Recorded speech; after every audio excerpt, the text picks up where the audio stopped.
Blackout Beats.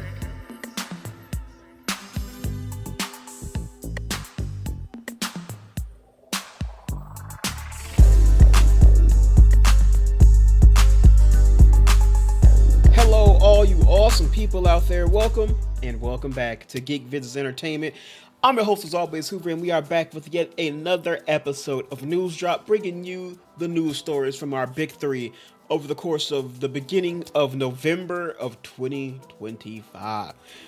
We are almost to the end of yet another year. This one has been a we'll call it we'll call it an interesting one. so far. But yeah, it's been a very interesting year. But we're on the path to wrapping it up. So we got a couple of our final news stories for the year we'll be covering over here on the channel as we get closer and closer to the end of the year. But for now, we're gonna be covering stories from the start of November, and let me tell y'all, it's been a pretty wild and interesting time here in the world of our big three, especially on the video games, because if you know, you know. But yeah, so let me go over kind of some of the stuff we're gonna be talking about here in this episode of News Drop, episode 64. All right, so of course, on the film side, as always, we got to talk about this weekend's box office numbers. We got a surprise. We got two surprising returns of some cult classic films. One in the 80s, one in the 90s. So you know, we serving both forms of nostalgia over here. We got an update on an animated feature. Toho has announced the title for the next Godzilla title. We might have gotten some leaks on some characters for the Super Mario Galaxy movie. We got more casting for Roadhouse 2, and apparently we got ourselves a Miss Piggy movie in the works. So yeah, so we have it. And on the video game side, N7 wrapped up last week, so we're going to be talking about the small little tidbit that was revealed for that. Sony has announced the state of the play coming. We got Take-Two Interactive talks about the launch and the initial sales of Borderlands 4. And then we've got a pair of delays. I know it's one that y'all all know about, but yes, there was another game that was delayed. We're going to be talking about that one. And of course, the biggest one we're going to be talking about here as well. And then on the TV side, along with the video game news, we also got an update on Mass Effect's TV series in the works over there at Amazon. We got our frontrunner actor for the next season of Netflix's Monster. Stranger Things just announced a spinoff, so we got that arriving as well. Along with the Snowfall spinoff, we've got our Ace in Netflix's One Piece series, and then we've got some Amazon ordering a new series, and then we have a new show, not a new show, but a show that's just been renewed. So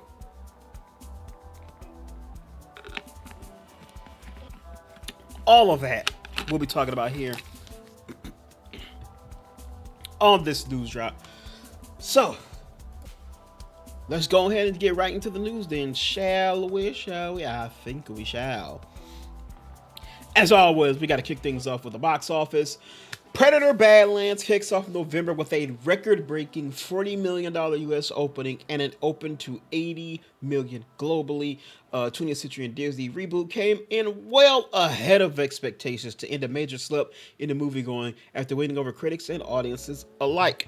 In just the last episode of our news drop about 2 weeks ago, we talked about how October was record low returns for the month in years. It's like the 90s, not counting 2020 for COVID.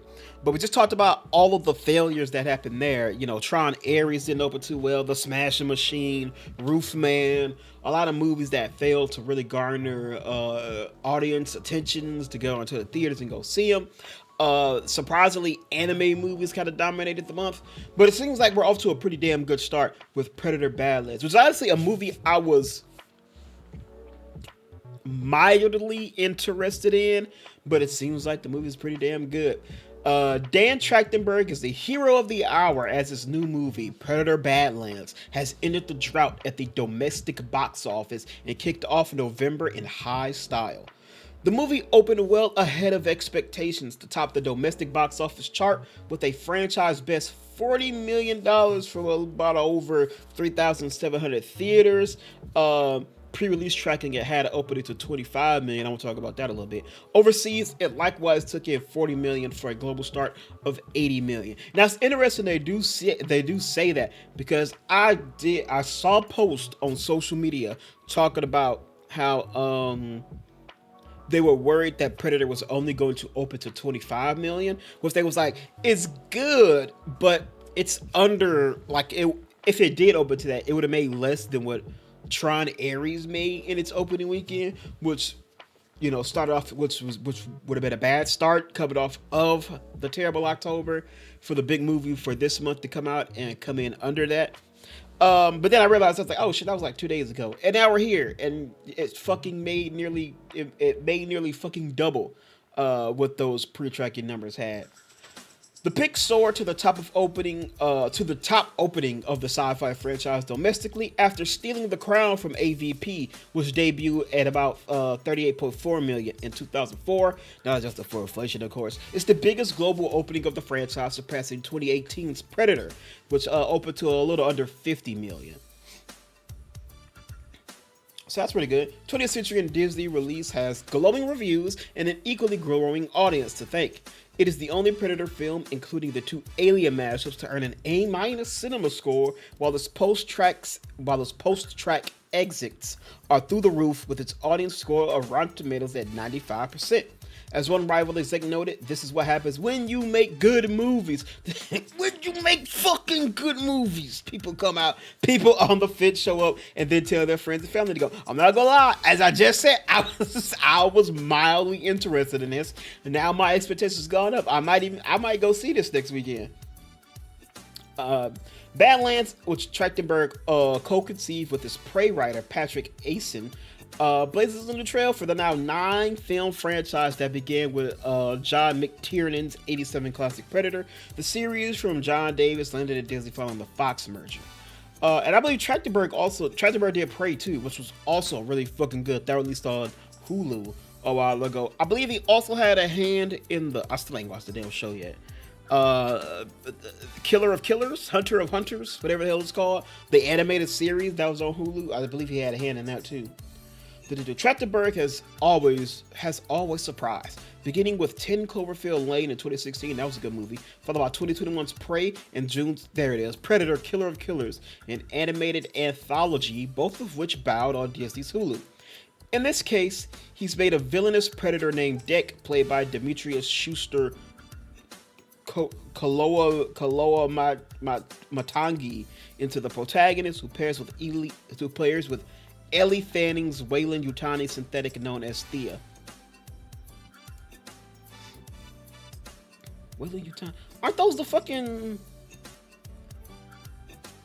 I never put that together in the fucking trailers. Aren't those the fucking robots from the Alien franchise? That's what the synthetics come from, right? The Wayland Yutani thing, ain't that from Aliens? Yeah, they are. Oh shit! So they already doing this right out the gate, saying that they are still within the same universe. They said same canon. Dek has been discarded by his Yakja clan, and in a last-ditch effort to prove himself, he flies his brother Quay's ship to Gina, the most dangerous planet in the universe, to go on an unsanctioned hunt for its most mystical beast. That's where he finds Thea. Badlands wasn't the only title contributing to the much-needed uptick that saw overall weekend revenue come in higher than the corresponding frame last year for the first time in weeks. Paramount's release Regretting You, the adaptation of Colleen Hoover's book, gets the MVP award for hanging in there and finally pulling ahead of hit horror pick The Black Phone 2 in its third weekend, says ComScore chief box office analyst Paul Dergabardine. Regretting You came in 2 behind Predators after falling only 9% in its third weekend. Made about $7 million from a little over 3,000 theaters. Its tally has now reached up to $38.5 million. Earned another 5.7 from overseas markets, which has its foreign tally at $32.4 million. Equaling altogether to about $71 million globally. Likewise, Risky Departed, but okay, blah, blah, blah, blah, blah. Blumhouse's Black Phone sequel is also no slouch. It held number 3 in its fourth weekend with an estimated $5 million from about 2,000, little under 2,500 theaters.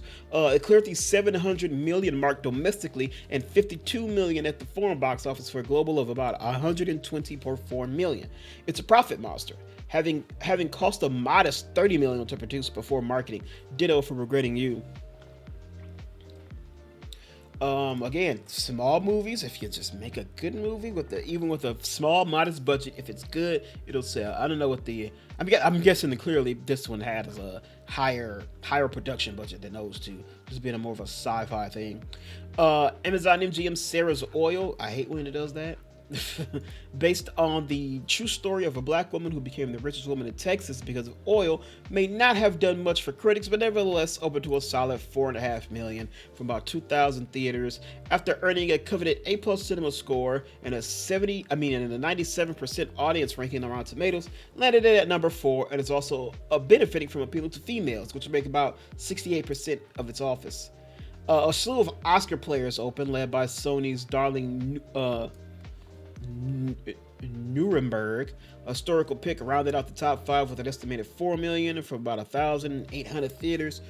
Also, an instance of a film with strong word of mouth among moviegoers is more than making up for mixed reviews, including Rotten Tomatoes audience score of 96%. The opposite was true for the Jennifer Lawrence Robert Pattinson award vehicle Die My Love. It placed 8th in its opening weekend with an estimated total of $2.5 million, a little under 2,000 theaters. While largely embraced by reviewers, the film has been spurned by audiences, earning a rarely seen D+ cinema score along a Rotten audience percent of 44 on Rotten Tomatoes. That is, I can't lie, nowadays that is actually super rare for critics to love a movie and audiences to just like outright hate it.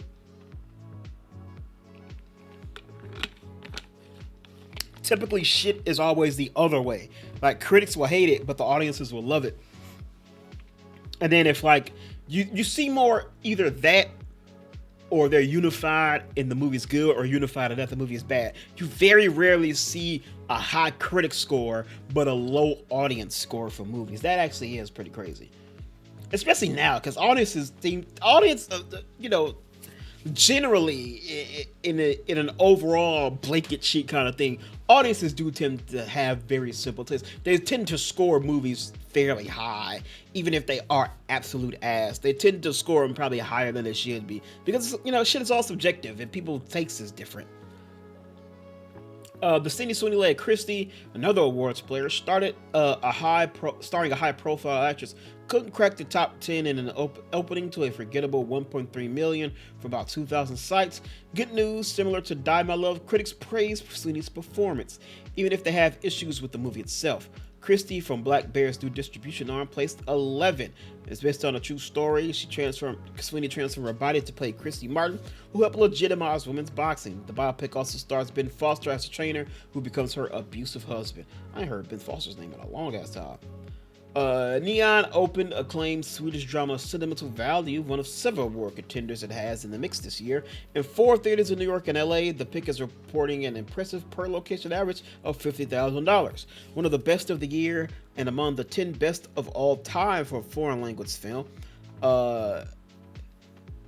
Joachim Trier directed the family drama, will star Stellan Skarsgård and Eli Fanning.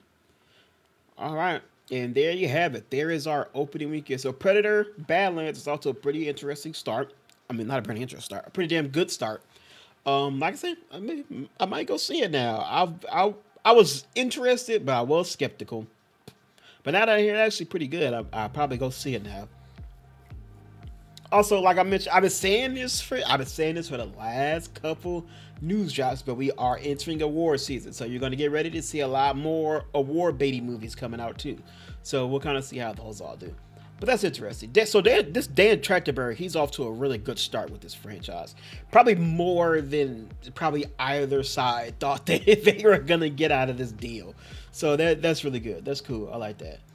All right, let's talk about some revivals. They bringing it back because it's official. The Mummy 4 is in the works with the return of the saga's two stars. But Hollywood just pried open the tomb, and echoes of 90s favorite are spinning out with a past recast, a reboot detour, and two careers reborn. Can this saga return without rewriting its history?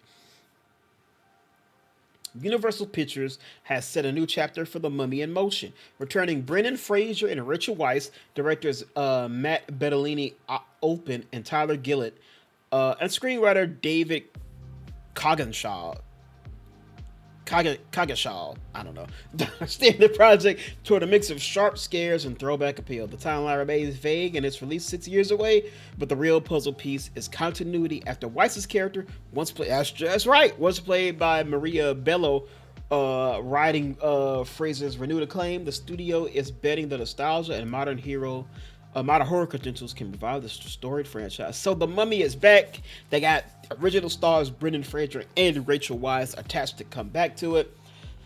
So that's all. If you're a fan of The Mummy, yeah, that's all good news for you. In a move bound to thrill fans of the early 2000s blockbusters, Universal has officially confirmed development on The Mummy 4. The announcement also brings exciting news. Brendan Fraser and Rachel Weisz, the beloved leads of the original trilogy, will reprise their iconic roles. After years of fan speculation, this marks a major effort to breathe life back into the franchise by harnessing nostalgia. You know, that's the thing right now. Everybody's banking on nostalgia now. The original trilogy holds a special place in many hearts thanks to Fraser's charismatic performance as adventurer Rick O'Connell and the chemistry he shared with Weisz's Evelyn Carnahan. I knew how to say that word. Fraser's career resurgence, crowned by his Oscar win from The Whale, makes this timing feel ideal. One detail invites curiosity. Weisz did not appear in The Mummy Tomb of the Dragon Emperor. We could just act like that didn't exist. With the role recast for Maria Bello, how the new installment addresses this continuity shift is likely to draw close attention. Universal's appears focused on blending the series' familiar charm with its modern touch.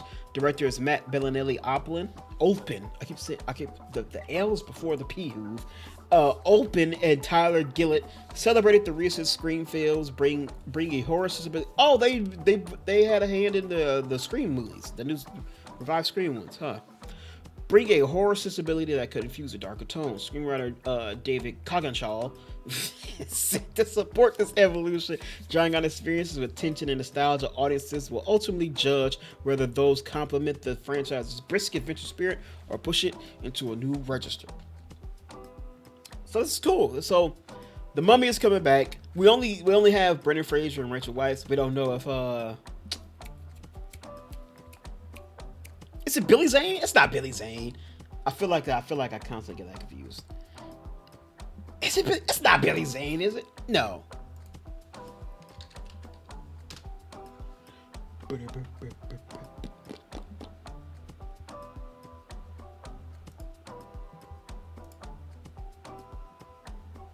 Okay, no, it's not Billy Zane. Well, it's not Billy Zane, is it? Yeah. So unknown if you know Oded Fear or John Hannon. I hope both of them come back. They're great. Don't know if Arno Volso's gonna come back as the Mummy, but so far we got the two of them, so that's good. And I agree, the fact Brendan Fraser's career resurgence also matches up perfectly for him to spearhead the return of this movie. Y'all know a funny story. As a child, I was legitimately scared of this movie. like I was actually I thought it was, I viewed it as like an actual horror movie. Of course, it wasn't until I was older that I realized it's less of a horror and it's more of a fucking action adventure movie. So I always thought that was funny. But yeah, The Mummy Returns is fucking goated though. I will say that. All right, but that's not it, because 80s fans, you also got something coming up. Is the Gremlins the 80s? I feel like the Gremlins is the 80s. 80s into the 90s, but I feel like it started in the 80s. I guess we'll figure out as we read this article. Gremlins 3 movie sets November 2027 release date. Warner Brothers is now officially reviving the Gremlins franchise, with a new installment set to barrel into theaters in November of 2027. The film has been added to the studio's release schedule for November 19th. David Zaslav, the CEO and president of Warner Brothers, revealed on Thursday in an investors call. Spielberg is returning to executive produce, while Harry Potter filmmakers Chris Columbus is set to direct and produce. There we go. Zap Lebowski and Adam Stein will co-write the screenplay. Christy Makosko Krieger and Holly Barrio are producing for Amblin Entertainment alongside 26th Street Pictures. But all other details, including a plot and anyone starring in the film, haven't been disclosed. The original Gremlins was famously led to the creation of the PG-13 rating. I did not know that. It was released. It released in 1984 and directed by Joe Dante and Columbus, writing the screenplay. The horror comedy follows a boy named Billy who receives a cute furry creature called a Mogwai as a pet. I was gonna say Mowgli. I'm like, no, that's the nigga from Jungle Book.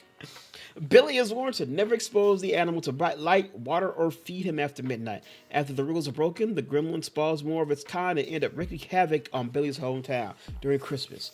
Gremlins was a box office hit with $212 million worldwide. The sequel, 1990's Gremlins 2, The New Batch, was less successful at $41 million, but did become a cult classic. Few titles are as beloved and iconic as Gremlins, and we're beyond excited to bring it back for both lifelong fans and a whole new generation, President of Development and Production Jesse Erman said in a statement. It's a privilege to be working alongside Steven and Chris and the entire creative team, and we look forward to the audience experiencing the next installment of the magic, mayhem, and heart of Gremlins on the big screen in 2027. Alright, I'm guessing most of this is just kind of just fucking producer talk. Who owns what, who owns what, who comes from what fucking group, what the fuck, yeah, whatever. Let us see, 7 consecutive releases. Yeah, Minecraft, Sinners, all that shit. Business System and WB's kind of been on a good run of thing. But yeah, so Gremlins is coming back. Oh, excuse me.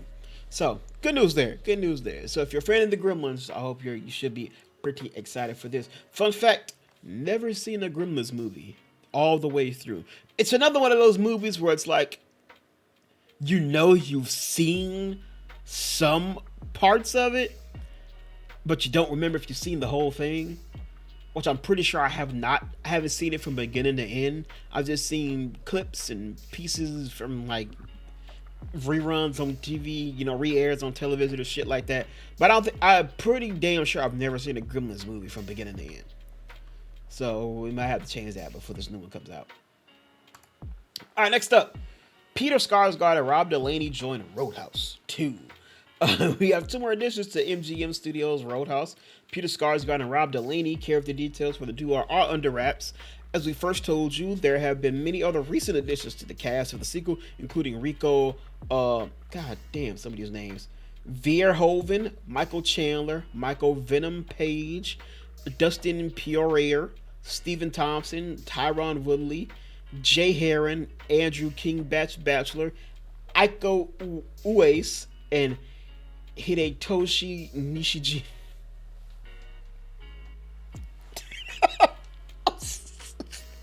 I'm such a fucking weeb, dude. I'm just up here struggling with these fucking names, and then just the fucking Japanese name I just pronounce effortlessly. Heron is reporting his role as UFC fighter Jax Jetway Harris from the first film. I don't even remember who the fuck that was. Plot specifics for the details, which sees Jake Gyllenhaal return as UFC fighter turned bouncer Dalton, also remain under wraps, but the film is said to be a production of greater scope, scale, and ambition. That's typically what you do with sequels. With filming taking place across the UK, Malta, and Savannah, Georgia. Follows Roadhouse, the reboot movie that starred Patrick Swayze. We already know. Ilya, look at this. Ilya Naishuler is directing from a script by Will Beal. It's a hell of a name. As previously announced, the cast also includes Layla George, Aldous Hodge, and Dave Bautista. I forgot about that. Atlas Entertainment. There's a lot of people in this damn movie. Atlas Entertainment, Charles Roven, and Alice Gartner are producing alongside Nye. Okay, we don't care about producing and what fucking talent agency they come from. All that shit. All right, but there you go. New people are appearing in Roadhouse 2. I like Rob Delaney. Rob Delaney's funny. All right. Miss Piggy movie in the works with Emma Stone and Jennifer Lawrence producing. The Die My Love star revealed that Tony winner Cole Escola is attached to pen the screenplay for the project.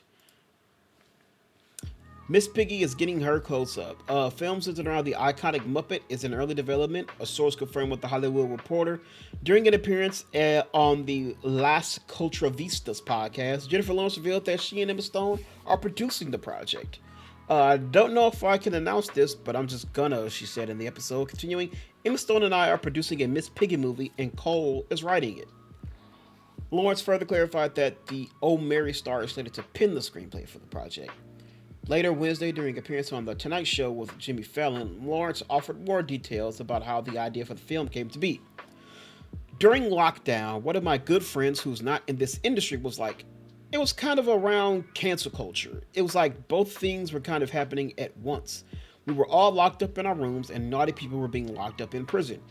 What typically happens. Miss Piggy is a feminist icon. And she said, it would be so funny if Miss Piggy got canceled, Lawrence said. Okay. Lawrence clarified, now this is not the plot necessarily, but that is their conversation. The wheels started turning like, wait, there hasn't actually been a feminist Miss Piggy starring movie with the actress producer. It's crazy. You have a conversation like this and it spins into the early stages of a full-on production. The character Miss Piggy made a debut in The Muppet Show in the 70s, and star power continued to grow over the years. She's a longtime romantic interest of Kermit the Frog, and the two have long served as the faces of the Muppets, who all share a star on the Hollywood Walk of Fame.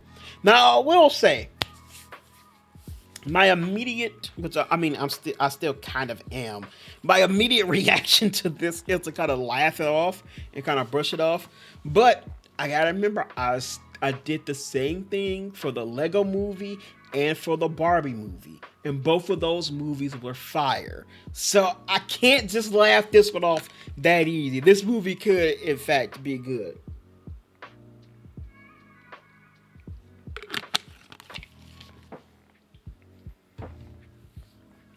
All right. The Muppets will next be seen in Seth Rogen's Muppet Show revival for Disney Plus. Sabrina Carpenter served as special guest star and executive producer. Jim Henson created the Muppets in 1955. The first TV appearance came in 1969 on Sesame Street, and the franchise was purchased by Disney in 2004. Lawrence has been doing press tied to the Friday premiere of Die My Love, while she didn't dish any details on the Miss Piggy project. In a conversation with THR, she did admit that she never say never to taking part in a film franchise again, as long as she don't gotta sit in that makeup chair for hours. Like I'm sorry, but Jennifer Lawrence did not turn out to be one of my favorite parts from those X-Men movies. All right, next up, Japan's Toho Studios reveals the title for the next Godzilla movie. Director and VFX maestro, here we go. Takashi Yamazaki follows up to Oscar winner Godzilla Minus One was revealed Monday at this year's Godzilla Day 2025 event in Tokyo, and it's titled Godzilla Minus Zero. The King of Monsters is revving up to roar again. Legendary Tokyo-based Toho Studios shared the title Monday for Mighty Godzilla's next rampage, revealing that the follow-up to the 2023 smash hit Godzilla Minus One will be called Godzilla Minus Zero. It's not a 0.0, because then they released minus. They did it again, right? And it was like minus 0.2 or something. No, minus color was the one they did, right? Whereas in black and white. The title was unveiled during the Godzilla Day 2025 event in Tokyo, where the teaser, logo, and first look artwork were revealed, both leading into stark black and white brush strokes that mirror the minimalist design sensibility of the previous film's branding.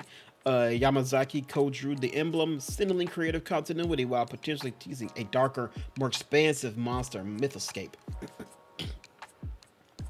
I watched Godzilla Minus One. Godzilla Minus One was fire. Minus One set several new benchmarks. Made on a reported budget of just $15 million, it defied expectations by earning more than $113 million worldwide, and became the first film in the Godzilla franchise's 70-year history to win an Academy Award, taking home the Oscar for Best Visual Effects. In a category crowded with Hollywood tentpoles and vastly bigger budgets.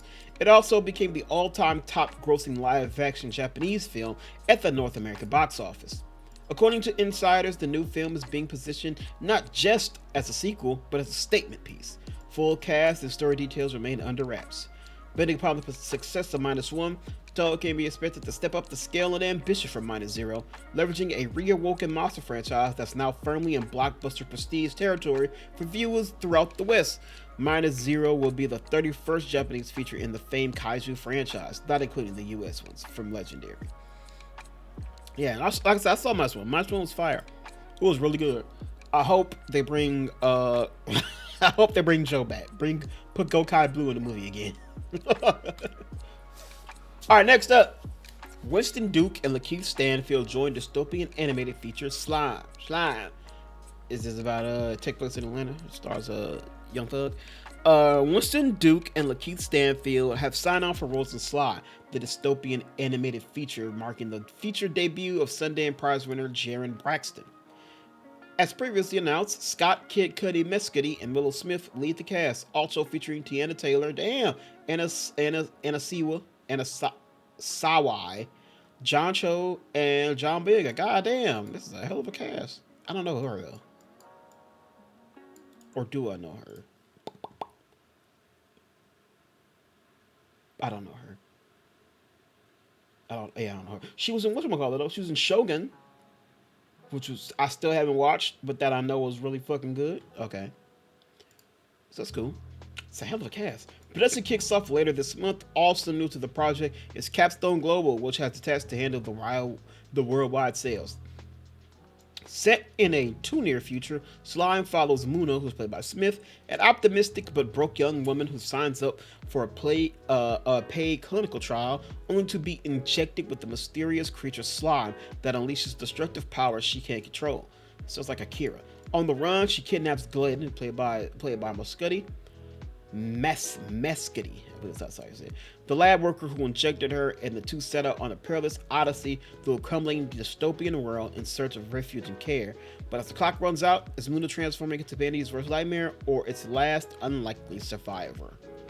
We scoped the project described as an anime-inspired pre-apocalyptic sci-fi monster flick with retro video game aesthetics. Okay, in 2023.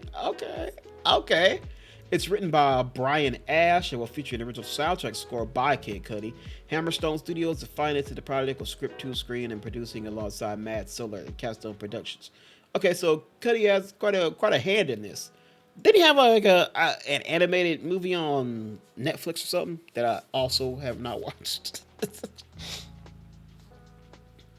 Yeah, how about producers, all that good shit. Okay. Brian Ash, okay, we see what's they writing? How's the House of Pen game?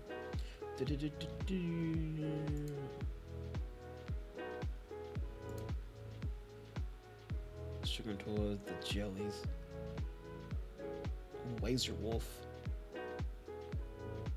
Black Dynamite. Oh my god, Freaknik the musical, nigga, what? Oh my god, I ain't seen this for fucking ever. Motherfucker does a lot of It's not a red flag, but it's definitely like they do a lot of Adult Swim shit. Like the Jellies, Laser Wolf, Black Dynamite, the Freaknik thing. All that is like Adult Swim animated shit. Yeah, Paper Soldiers. I never heard of this Avion Crockett show. I like Avion Crockett too. Hmm. I don't know what I don't know what to make of it. I don't know what to make of it with that just yet. But do we have the director? Ba-ba-ba-da-ba. Oh yeah, it's Cindy Price winner Jerome Braxton. I said Jerome. Jaron Braxton. It's actually he won something at Sundance apparently. Glucose and Daytime Noir. Never heard of any of those. Directed a couple shorts. Directed a music video. Directed an episode. Directed 4 episodes of Daytime Noir. I've never heard of that. Octane, Off the Air. Directed 2 things of that. Is that another fucking Adult Swim thing? I'm getting so sidetracked. Off the Air. Surreal Bizarre short films based around a chosen theme. Okay, and here's Glucose. Okay. Weird. Okay, we'll keep an eye on this. It's a hell of a cast. I like what I read in this. The synopsis sounds cool. I like what I read about this whole thing of like an anime-inspired pre-apocalyptic sci-fi thing. That sounds cool. We'll keep an eye on this. We'll keep an eye out for the first trailer, for when the first trailer drops. Known for films like Barbarian, Flight Risk, and Don't Move, Hammerstein is currently in post-production on its Mark Wahlberg. Yeah, Abdul Mateen film by any means. Okay, that's just a production house. We'll keep an eye on this one though. We'll keep an eye on this. It's got a fucking hell of a cast in there too. Alright, and for our last film movie to connect with as we move into video games, I've got my first look as the Super Mario Galaxy movie merch leaks Yoshi and Bowser Jr. Our first look at Yoshi and Bowser Jr. from the Super Mario Galaxy movie comes from a grocery store chain. The film, set to release on April 3rd of 2026, has yet to get a full trailer, but the new listing may hit at it coming sooner than we thought. Illumination and Universal went big with the Super Mario Bros. Movie back in 2022. First film based on the Nintendo IP in decades, became the highest grossing video game adaptation of all time. The sequel was quickly greenlit, and earlier this year, the title was revealed as the Super Mario Galaxy movie. Story details are thin outside of using the Super Mario Galaxy, what we know from the show, but we now have some more content. And we got this look at Yoshi for the first time. From this grocery store chain. What the fuck is this anyway? It's just a fucking oh, I think it says it's a cookie. The leak comes from an unlikely source. Top Markets, the East Coast grocery chain, put up a new listing for Pillsbury, the Super Mario Galaxy sugar-shaped cookie dough. Oh, okay, it's cookie dough. Fun to look at it, but it's out of stock. On the box, we have the best looking Yoshi, who was at the end of the Super Mario Bros. Movie via a cracked sewer egg. The design differs a bit from his video game counterpart with smoother textures and flatter eyes.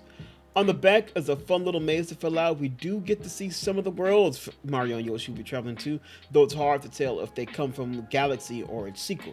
However, one icon should be familiar to fans, Bowser Jr.'s graffiti tag. The character, the son of Bowser, had yet to be revealed, so his inclusion here is all but confirming his appearance. But I can't see. I ain't gonna click on to make it bigger, because I know that Nintendo don't play about they shit. Trailer for the movie has been rumored to come out soon, probably during the upcoming Wicked for Good. There's been a lot of rumors about trailers, especially soon. There's a rumor that the Doomsday trailer is supposed to come out, so they can run it in front of Avatar, Fire and Ash. I think it's way too fucking early to show a goddamn trailer, even if it is just a teaser. With April 2026 almost here, marketing is set to start, and unfortunately for Nintendo, happened a bit too early. Regardless, we have yet to see Yoshi and Bowser Jr. in action, but it's good to know some new faces are along for the intergalactic ride. By the way, now that you say that, it is just dawning on me that April 2026 is about to be here pretty fucking soon. I just talked about how we're close to ending out the year. So, man, that's crazy. All right, but that is it for our film. Now we will go on into video games, starting with some Mass Effect news.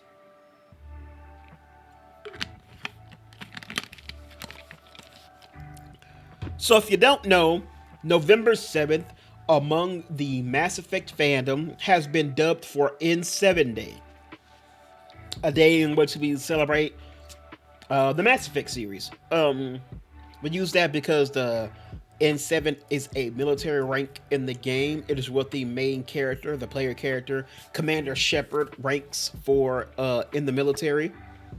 And it's been used in a lot of promotional shit for the game. You probably can't, you definitely can't see it because the screen is too small.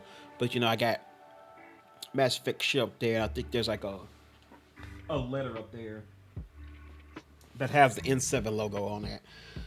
So it's been used as the celebration for the fandom for a couple of years now. Granted, the last couple of years have been a little bit on the low point because again we haven't gotten anything Mass Effect since the Legendary Edition dropped. Shit, I think what 5 years ago now or something. So yeah, it's been a little slow, but they have been releasing small things here and there. During the best of times, N7 Day is BioWare's annual Mass Effect celebration. Sometimes the studio teases what's to come in its science fiction universe with concept art or cinematic trailers, but this year sounds like it's going to be a bit quieter. If you've been paying attention to all the turmoil at the studio in recent years, it's probably not surprising, but BioWare is assuring fans that Mass Effect 5 is still in development and the studio's primary focus. In a blog post on the studio's blog, Mass Effect executive producer Mike Gamble addressed fans, more or less telling them the team doesn't have much to show this November 7th. I guess that's what happens sometimes when you make an official community day, even when you're not in a place to show something off. You gotta say something publicly. That's very true. Like you've heard the rumors lately, Gamble writes, "We've made it clear that you care deeply. You've made it clear that you care deeply about what's next. So let's start by setting the record straight. The next Mass Effect game is in development, and EA and BioWare remain committed to telling more stories in this universe. The truth is, the last few years have been incredibly busy time at BioWare, but currently the team is heads down and focused exclusively on Mass Effect. We have a lot of universe to cover, lots of features to build, and lots of romances to figure out. We're excited by what we're building, and we promise you, when we're ready, it'll be a lot of fun to show. Until then, thank you for your patience because you're all thirsty for news, and I see you looking for a secret meaning in my tweets." Okay, sometimes they have secret meaning. However, despite the Gamble suggested the team may not have much to show off for some time, there might be some more substantial teasers coming. The blog post had a bunch of random italicized letters. When isolated, spell out URL Krogan. Krogan are one of the alien species in the Mass Effect universe, but it is unclear at this point what it might be teasing. No doubt fans will be working together to piece together as the day goes on. We'll talk about that in the TV section, but we got an update because, as it turns out, fans have found what appears to be two hidden YouTube links in the HTML of the post. One of them is an old Mass Effect 3 trailer for the game's multiplayer mode.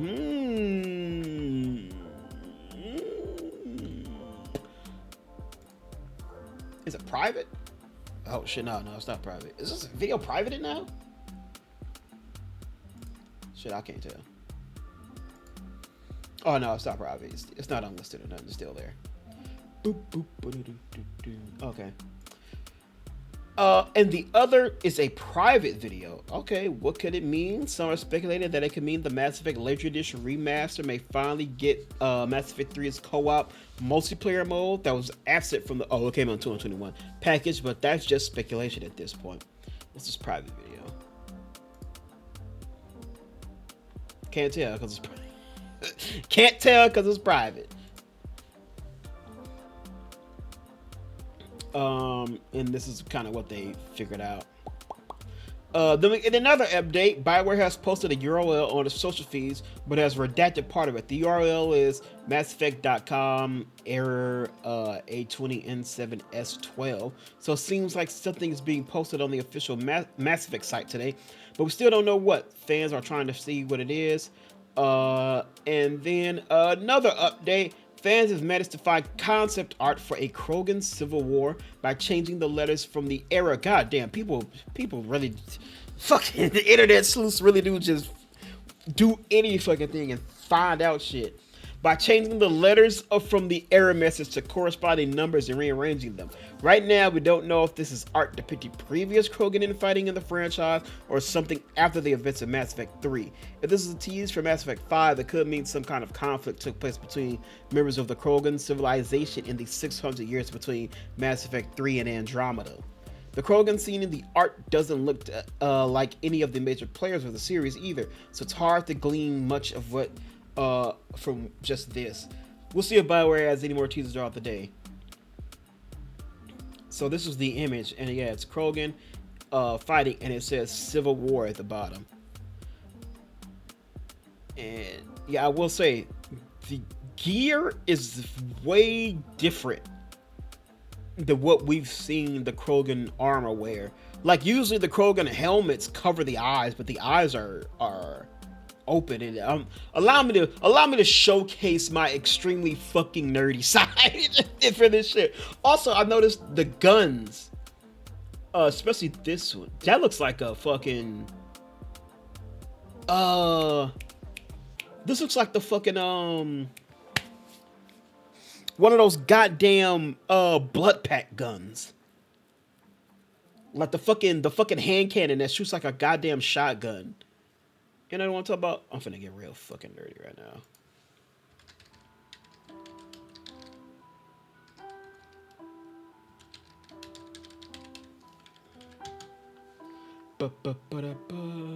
Leave me the fuck alone, AI. Okay, not the Punisher. There's another one. It's a heavy pistol. Executioner's pistol. Is that it? Yeah, it kind of looks like this. A little bit. What y'all think? Y'all agree? It's like that a little bit. It's not the same color. This is the fucking Argus. I think this is what it's called, right? The Argus assault rifle. Assault rifles. Yeah, M55 Argus. Yeah, it kind of looks like that. Or this is a shotgun that looks like that too. Is this the Raider? Yeah, the Raider. I told you, I told you, this is my shit right here, boy. I know about this. Yeah, it does. That looks like a fucking Raider, and that looks like that. And their gear is completely different. This one's holding a melee weapon. Hey, it's some variant in there too. And this looks like a fucking melee weapon, which of course didn't really pop off until Andromeda. And their gear looks completely different too. Also, this is from Drax design in Andromeda. This is a very old Krogan. Because because Drax is like the oldest Krogan we've ever seen, and it wasn't until you get to you see these little spike under these little facial hair spikes starting to grow, or one that was as old as him. Like even Rex didn't have anything like this growing in. So you got to be an old ass Krogan, I feel like, maybe to get to some shit like this. This is an old fucking Krogan. This is probably like a Krogan who's lived through the events of the original trilogy and probably Andromeda fucking too.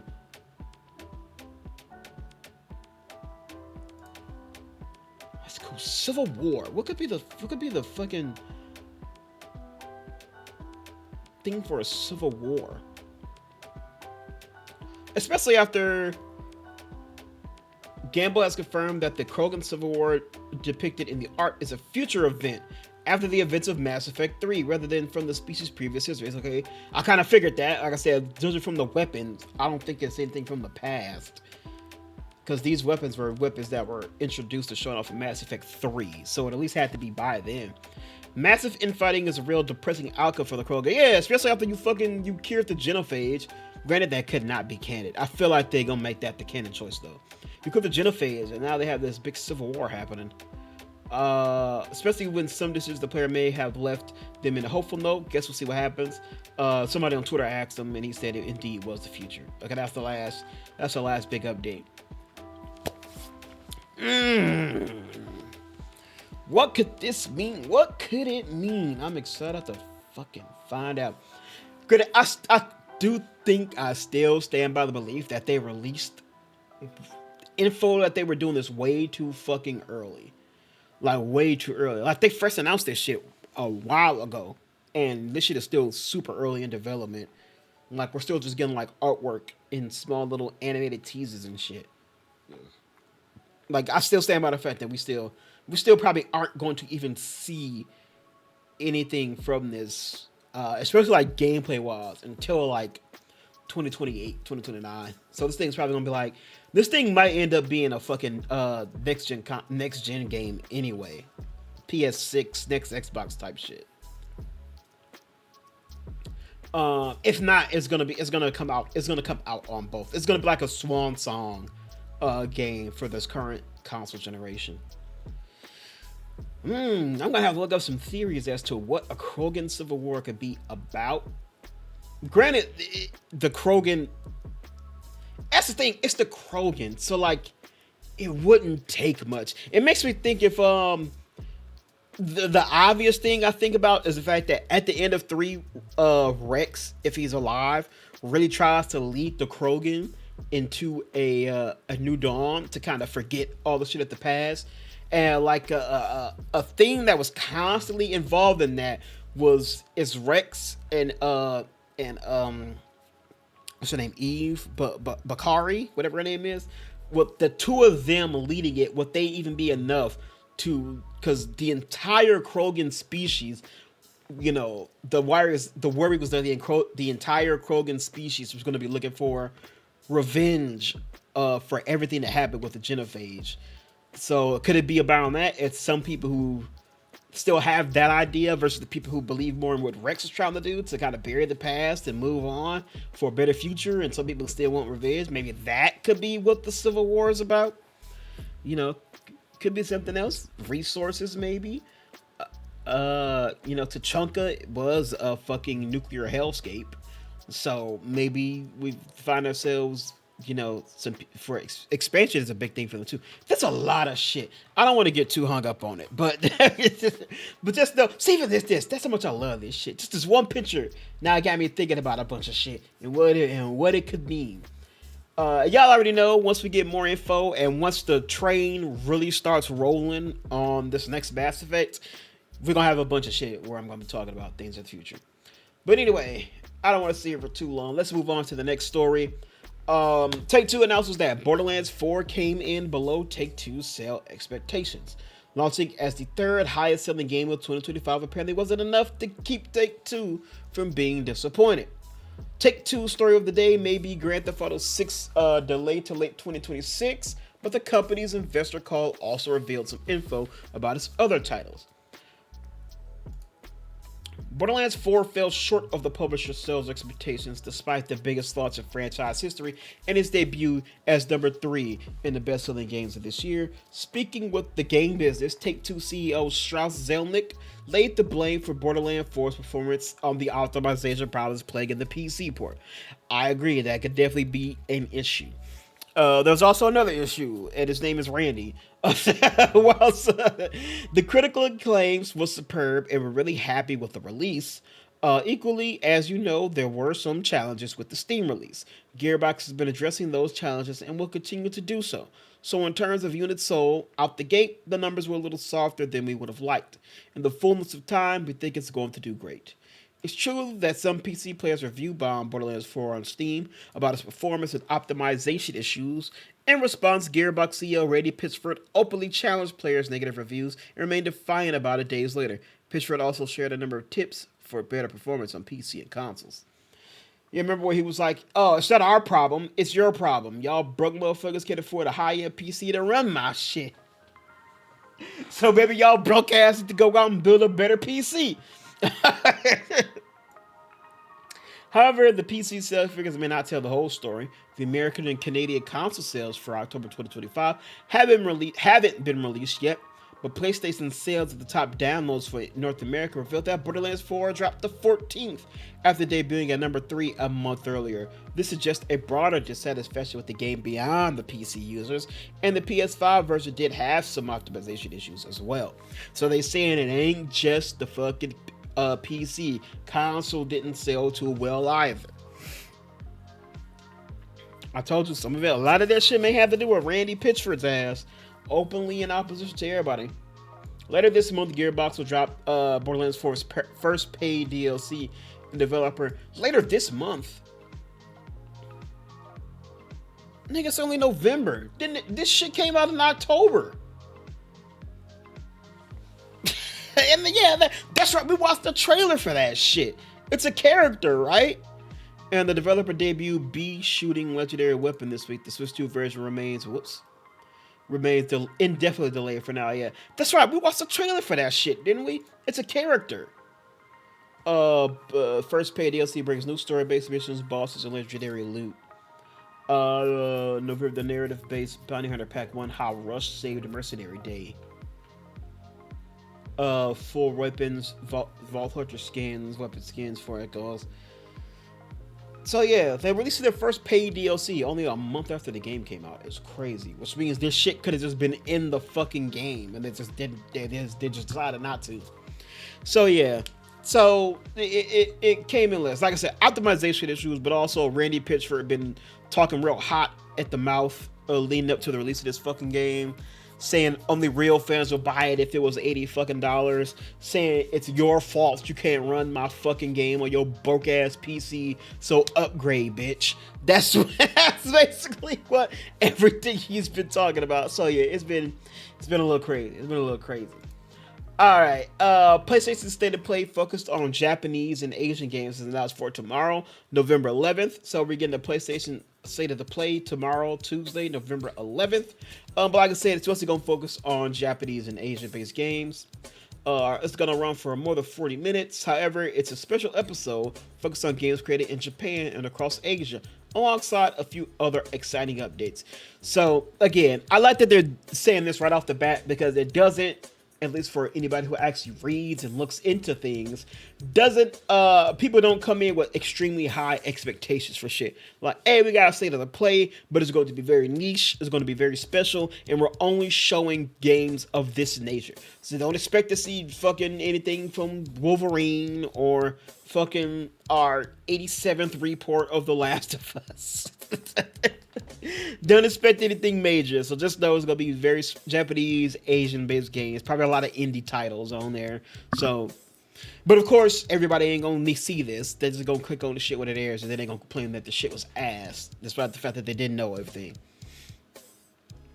However, this State of the Play will differ another way because Japanese voice actor Yuki Kaji, who voices Eren Yeager and Shoto Todoroki, amongst others, will host the presentation. That's cool. So they really are just making this like straight up for their Japanese audience, which I'm not mad at that. I ain't mad at that. All right.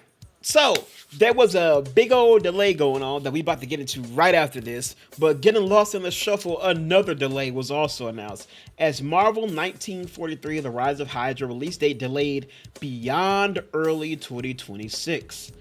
One of the most exciting superhero games on the horizon is Marvel 1943. Set during World War II, shows Captain America crossing paths with an early Black Panther, who is Azuri, who's T'Challa's grandfather, to stop the villainous Marvel faction Hydra. While we were excited to play it early next year, we've now learned that won't be the case, as it has been delayed indefinitely. The news came via a post on developer Skydance social media, which announced that the delay will push the game beyond early 2026, but doesn't clarify anything more than that. It will come later next year or be delayed even further. You can read the full message in the image or in plain text below that. So here we go. At Skydance Games, our goal is to deliver unforgettable premium games that honor the characters, the world. Are they under like Skydance, who just had the big fucking merger with Paramount? The characters and worlds we're fortunate to work with. Marvel 1943 ROH is an ambitious project, and we are committed to ensuring it meets the level of quality our team, players, and fans expect. To fully realize our vision for Marvel, we've made the decision to shift our release window beyond early 2026. We're grateful for the passion and support from the community and players around the world. The team is working hard to create something truly special, and we look forward to sharing more with you as we develop the progress. As development progresses. It's being developed by Skydance Studio, led by Amy Henning, best known for the Uncharted. Yeah, originally set to launch this year. It was delayed to 2026 of this May. For more upcoming games, check out Which, by the way, super fucking interesting because we have not actually seen anything from this fucking game. The only thing they showed off was a fucking like tech demo of a cutscene, but we haven't seen any actual gameplay from this game just yet. So it makes me think that low-key, I think this game was less developed and less down the pipeline than they originally slated or originally thought they would be at this point.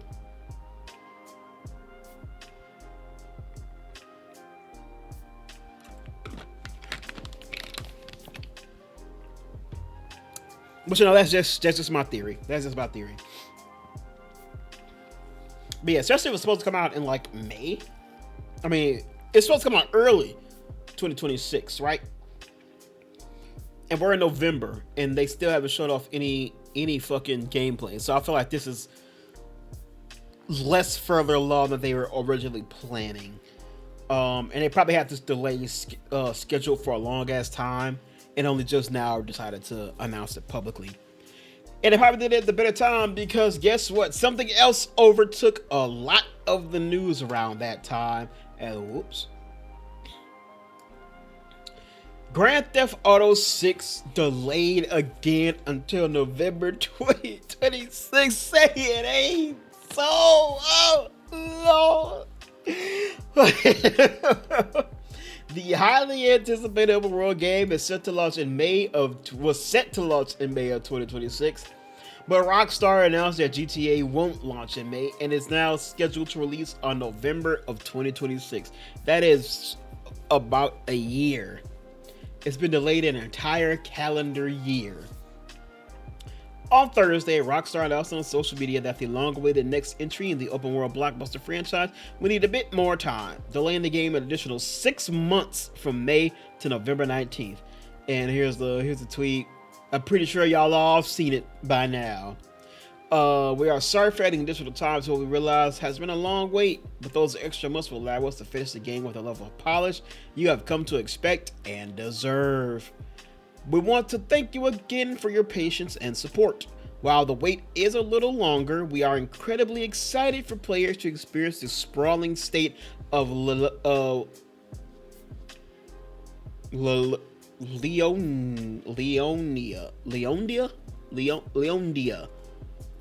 I feel like that was spelled differently somewhere.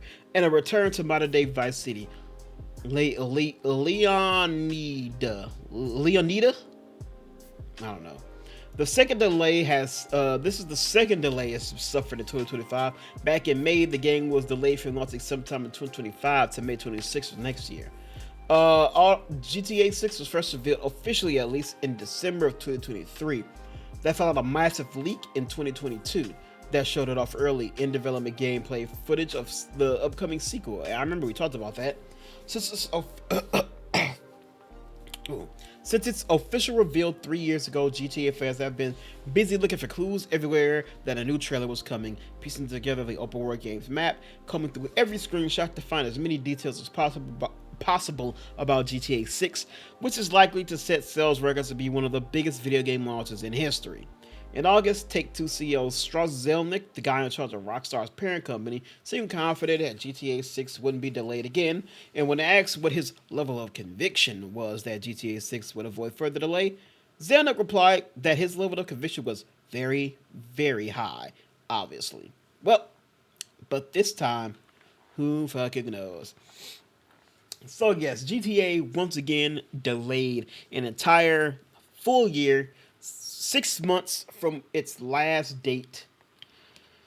Oh boy, but guess what, y'all? That is just the start of the controversy. Because you have to ask, damn, if they was have this shit to release in May, why did they push the shit a whole 6 months back?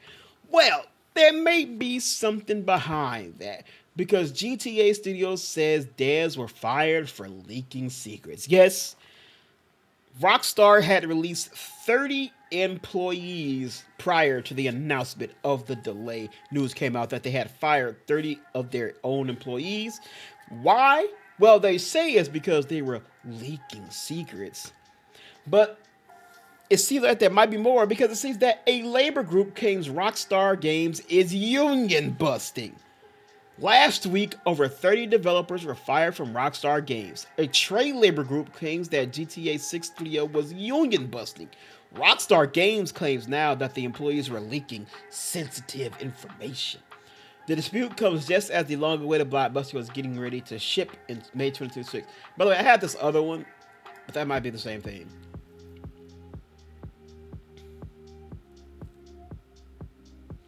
These might be the same thing. But we'll keep going. Last week, we took action against a small number of individuals who were found to be distributing and discussing confidential information in a public forum, a violation of our company policies. A Rockstar spokesperson told Bloomberg, "This was in no way related to people's rights to join a union or engage in union activities." Rockstar did not immediately respond to a request for comment clarifying the nature of the confidential information that was allegedly disclosed. The ex-Rockstar developers were in a private message group on Discord with the Independent Workers Union of Great Britain when they were fired last week for what parent company Take-Two called, at the time, gross misconduct. The IWGB has been seeking to organize developers across various UK-based game studios, including Disco Asylum's maker ZA/UM and Mind's Eye maker Build a Rocket Boy. Yeah, they got their own thing going on right now. Management are showing that they don't care about delays to GTA 6 and that they're prioritizing union busting by targeting the very people who make the game. IWGB President Alex Marshall told Bloomberg in response to Rockstar's new allegations. He maintained the fired employees were only discussing issues related to exercising their right for a fair workplace and a collective voice. The IWGB did not immediately respond to a request for comment. The release date has slipped once again. We just talked about that. So yeah, Rockstar is saying it's because they was leaking secrets, talking about shit over Discord, a violation of the company policy. But there's been a heavy thought that they were doing this. They were in the message actually talking about unionizing, and when Rockstar got word of that shit, they shut that shit down real quick.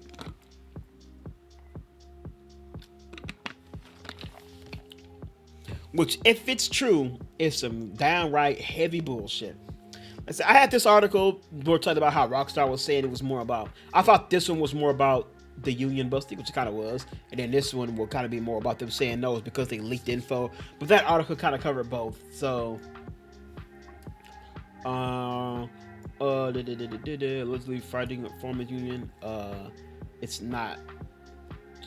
Inside Gamer's very own Tom Hiddleston has reported for weeks on social media and through the Insider Gaming Weekly podcast that GTA 6 will more than likely be delayed. Rockstar Games are perfectionists, and Take-Two has to put restrictions on them to delay if they feel like they need to. GTA 6 has never really been on/ahead of schedule like most games. It was in response to a comment questioning if the delay is a sudden tactic in response to the workers' firings. It's all the more relevant since the revelation that one of the fire Rockstar devs has made a counterclaim about the leaking accusation and the case overall. Okay, somebody was like, "Oh, you think it has to do with the people being fired?" He was like, "Nah, I don't think so. It's just that they're perfectionists and they don't rush shit, and they have a loose collar. You know, the Take-Two just kind of lets them take as much time as they need." The sentiment has also been supported by Jason Schreier. This delay was not due to the firings last Thursday, while the fallout from those firings could certainly have a long-term impact on the project and lead to more missed deadlines in the future. Due to those vacant roles, protracted legal battles, morale loss, etc., the game did not slip 6 months because 34 people were fired a week ago. It was announced because Take-Two reported earnings today. And the thought and feelings are the same. This is a calculated GTA 6 delay that Take-Two and Rockstar Games have planned for weeks, maybe months. So they're saying they always had this in the pipeline. It's just the timing of the firing is more of just a very strange coincidence. But I don't know. There's always three sides to a story: your side, they side, and the truth. So all we know is that we got to wait additional 6 months for GTA 6, which, by the way, I'm completely fine with. My back catalog is already suffering. To think I thought I could play Death Stranding 2 in a month, and I'd be playing Ghost of Yotei and Outer Worlds 2 by now. How foolish of me. So, I still got those to play. I bought Final Fantasy VII Rebirth and Metaphor Refantasio on a fucking Black Friday sale last year. They are still sitting. They still sitting over there on my fucking shelf, still in the goddamn plastic, because I haven't gotten any time to getting around to play them. So, yeah, my back catalog is fucking full of shit. So I don't mind having to wait a little bit, because they got those. Dispatch, I'm hearing is fire. I played the demo. I enjoyed what I played. It was a lot more than I thought we were getting in that. And I'm hearing it's fire, so I want to play that too. So there's a lot of shit that I want to play that I don't got the time to. So GTA 6 being delayed is kind of crazy. But you got to think. I was supposed to say this article. I didn't save it. But you also have to think. Them changing the date again is about to put a lot of games in a weird spot, because y'all know the whole thing has been a lot of game studios haven't been making dates for their games because they've been waiting till this came out. Here we go. This is the article. They've been waiting till GTA 6 would come out because they want to get out the way. So now, when they thought it was May, they might have scheduled dates for their games. But now that it's been delayed to the fall, this could send some other games into a flux. They're saying the Halo remake, Gears of War E-Day, the next Call of Duty, all could possibly, change, or they're kind of worried about things as to when they can release now. Because everybody is smart enough to know that they got to get the hell out of the way for GTA. I think there was another article. You better see that. I'll scroll past it. Insomniac is holding firm that they're going to release Wolverine in the fall. So we'll see how that goes. But yeah, so this could impact some other games. So we'll see. Like Wolverine slated to launch. Pokemon's probably supposed to come out too. So we'll see. We'll see. Gears of War E-Day, Fable, Call of Duty all had maybe a fall release next year, so we'll have to see. They might be changing up things, or some games might get moved up or delayed even further. So we'll see. But that is it for our video game section. Now we move into our TV section. So kind of continuing on from where we talked about in the Mass Effect one. They also gave an update on the TV series, and it's announced that the TV series will not be adapting the original trilogy. Amazon's Mass Effect series won't be adapting the original Commander Shepard trilogy, confirms BioWare and EA. Even so, it'll be original story set after the events of Mass Effect 3, which was the most interesting thing and the most excited thing that they put in this for me. I am not a fan of going back. I don't like going backwards. I don't like prequels, especially after something I really like. And like the end of that leaves the world in a very different and interesting place, which it should. For a good story, that's what it should do. So always hate the prospect of the next thing we get goes back to things. You know what I mean? Like fucking House of the Dragon. I don't give a fuck about the Targaryen. I know the Targaryen stories. You've told it already. I already know how it ends. I don't want to go back and watch it. I already know where we end up afterwards. I want to see what the world is like after the events of the main fucking Game of Thrones show. I want to know how good of a King Bran was in his wheelchair. That's all I want to know. So the fact that they said this, I was very excited.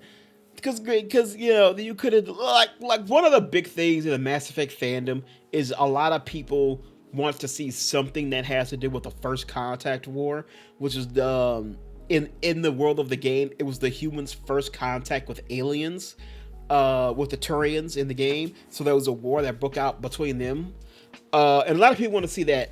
I was never really interested in that because again, it's a past story. So I'm like, I'm not that interested in that. Like, I was always hoping the Mass Effect, when they announced Mass Effect 5, it also wouldn't be some kind of prequel or something. Like, I'm interested to see what the world has after our original story. So, the Mass Effect series has finally become the premier narrative-driven game and a must-play for any gamer. Despite an okay third entry, the first two games are some of the best RPGs on the market. Even after almost 2 decades, the last entry in the series, Mass Effect Andromeda, didn't meet fan expectations, so any new project is welcome. Last year, Amazon announced that it would be making a Mass Effect TV series for Prime Video. Now we know a little bit more about the direction they are going, and it's an interesting one. A blog post, we talked about that, and this is the part that I skipped. The writers' room is going strong. We've got a lot figured out about how it fits within the Mass Effect canon, so the show is going to be canon, and where it sits in respect to the new game. So they're also keeping that in mind too, to make sure that it fits also within what the hell they're doing in the next game. So not only will it be canon, we could possibly see elements from the TV show appear in the future game or be referenced in the future game. Gamble says in a blog post, the show will explore a brand new story within the universe's timeline and will be set after the original trilogy. It won't be a retread of Commander Shepard's story, because after all, that's your story, isn't it? Which is another thing I'm very excited about too, which means we don't have to worry about getting actor, who would you get to play Liara, or who's going to play Tali or Mordin, or who's going to play Miranda, or picking, do they go with the femme shep or do they go with the bro shep? What elements do they make canon? Who's going to be their canon romance? I'm glad we're skipping all that, because the universe of Mass Effect is large enough you can do your own fucking thing in this universe. That's the best thing about a fully large sci-fi fleshed out world. You don't have to stick to the main story of the game. You can create your whole fully owned story within the setting of the game. As Gamble said, the show was now in the writing stages and will surprisingly not adapt the trilogy. That means that more than likely Shepard and the Normandy crew will not be in attendance. However, despite being an original story, it will take place after the events of Mass Effect 3. As to what ending may be canon is unknown. By the way, this will also, that means that this show it's a very high chance the show will give us our first instance on what they make canon for the end of the third game of the 4 choices you got stuck having to fucking make at the end of Mass Effect 3. So it'll be our first instance as to what they picked as canon. Remember that first N7-day trailer like 3 years ago kind of gave us our first little hint, the one that had like Liara searching for Shepard in it, and kind of teased up that the Destroy ending might have been the canon ending, but I guess we'll find out. Mass Effect is a space opera. Yeah, I don't know what that is. So yeah, so that's the update on the Mass Effect TV show. Won't follow the original trilogy, a full original story that'll take place in the events after Mass Effect 3. So I'm excited. That was all very good news to me. Also, all very good news that the writing team is working closely with the developers of the game. So it's going to treat respect to the original trilogy while also making sure not to contradict or step over anything that they're planning to do for the next game. So all good shit there. All good shit there. I mean, can't make it worse than what they did with the fucking Halo show, right? So there you go. All right, next up, Monster Season 4. Sarah Paulson in the final talks to play serial killer Eileen Wuornos. I don't know how to say fucking name. Sarah Paulson is reunited with Ryan Murphy, this time in Monster. Variety has learned that from sources that Paulson is nearing a deal to appear in the upcoming 4th season of Murphy and Ian Brennan's Netflix anthology series, in which case she would play notorious serial killer Eileen Wuornos. I think that's how you say it. As previously reported, Season 4 will focus on Lizzie Borden as the axe murderer and her father and stepmother. Production is underway in Los Angeles. Given that Warnos is not the focus of the season, it stands to reason that Season 4 will examine Borden's impact on the perception and connection to other female killers, much how Season 3 explored the impact of Ed Gein's crimes on popular culture. I didn't even know they were starting Season 4 already. Ella Beatty will star as Lizzie, while Charlie Hunnam, who just played Gein in Monster, will play her father, Andrew Jackson Borden. That's weird. In addition, Rebecca Hall will star as Lizzie's stepmother, Abby, with Billy Lord as Lizzie's sister, Emma Borden. Jessica Barden will play actress Nance O'Neill, who was Lizzie's friend, and Vicky Creeps will star as Borden's family maid, Bridget Sullivan. I ain't gonna lie, not familiar with Lizzie Borden. Don't know who that is. Warnos was a convicted murderer of 7 men in Florida, where she was ultimately executed in 2002. She was the subject of numerous documentaries and books since then, with Charlize Theron winning the Academy Award for Best Actress for playing Warnos in the 2003 film Monster. Other actresses who have portrayed Warnos on screen include Peyton List, Jean Smart, and Lily Rabe. Rabe played Warnos in the 5th season of American Horror Story, another Murphy production. This marks the latest collaboration between Paulson and Murphy. She famously appeared in nearly every season of American Horror Story, for which she has received 5 Emmy noms. It was just announced just last week that Paulson will return for the franchise for its upcoming 13th season. She also starred in both The People vs. O.J. Simpson and Impeachment, American Crime Story, which Murphy is executive producer and director. She won an Emmy for Outstanding Lead Actress in The People vs. O.J. Additional collaborations include Netflix series Ratchet, and the first season of Feud, and the Hulu legal drama All's Fair. My bad. Outside Murphy, Paulson is known for we know. So she's in there. See, I thought this is what the season was going to be about, but no, they already have it mapped up for Lizzie Borden, who I'm going to have to look into. I'm not familiar with them. All right, next up, Brett Goldstein, male escort romantic comedy Escorted gets series order at Amazon. Brett Goldstein, ain't this the dude who was cast as fucking Hercules, fucking Thor: Love and Thunder, and ain't been seen since?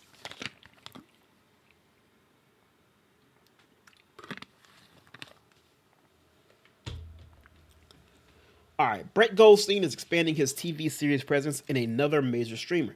Goldstein, star writer and executive producer on Ted Lasso, and co-creator, executive producer, and recurring cast member on Shrinking, has a new project comedy, Escorted, which received an 8-episode straight-to-series order by Prime Video. Goldstein is a star writer and executive producer. That seems to be his go-to triple hat there. It's a half-hour single-camera series which comes from Warner Brothers TV, where he is set under an overall deal.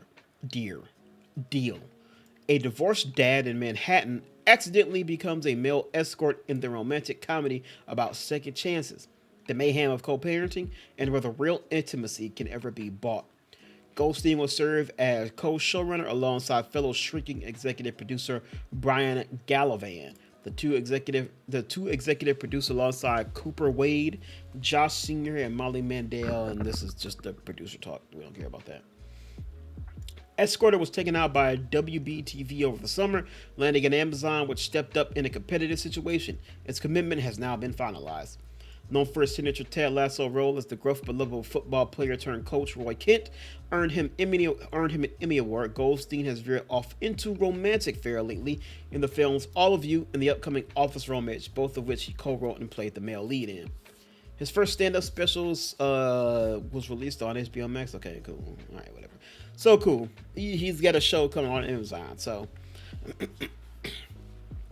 have to remember that name from whenever the trailer comes out. All right. Whatever, nigga. Netflix announces Stranger Things spinoff ahead of the final season world premiere. The animated spinoff returns to the fictional Indiana town of Hawkins during the winter of 1985. All right, pause. I'm gonna watch this later.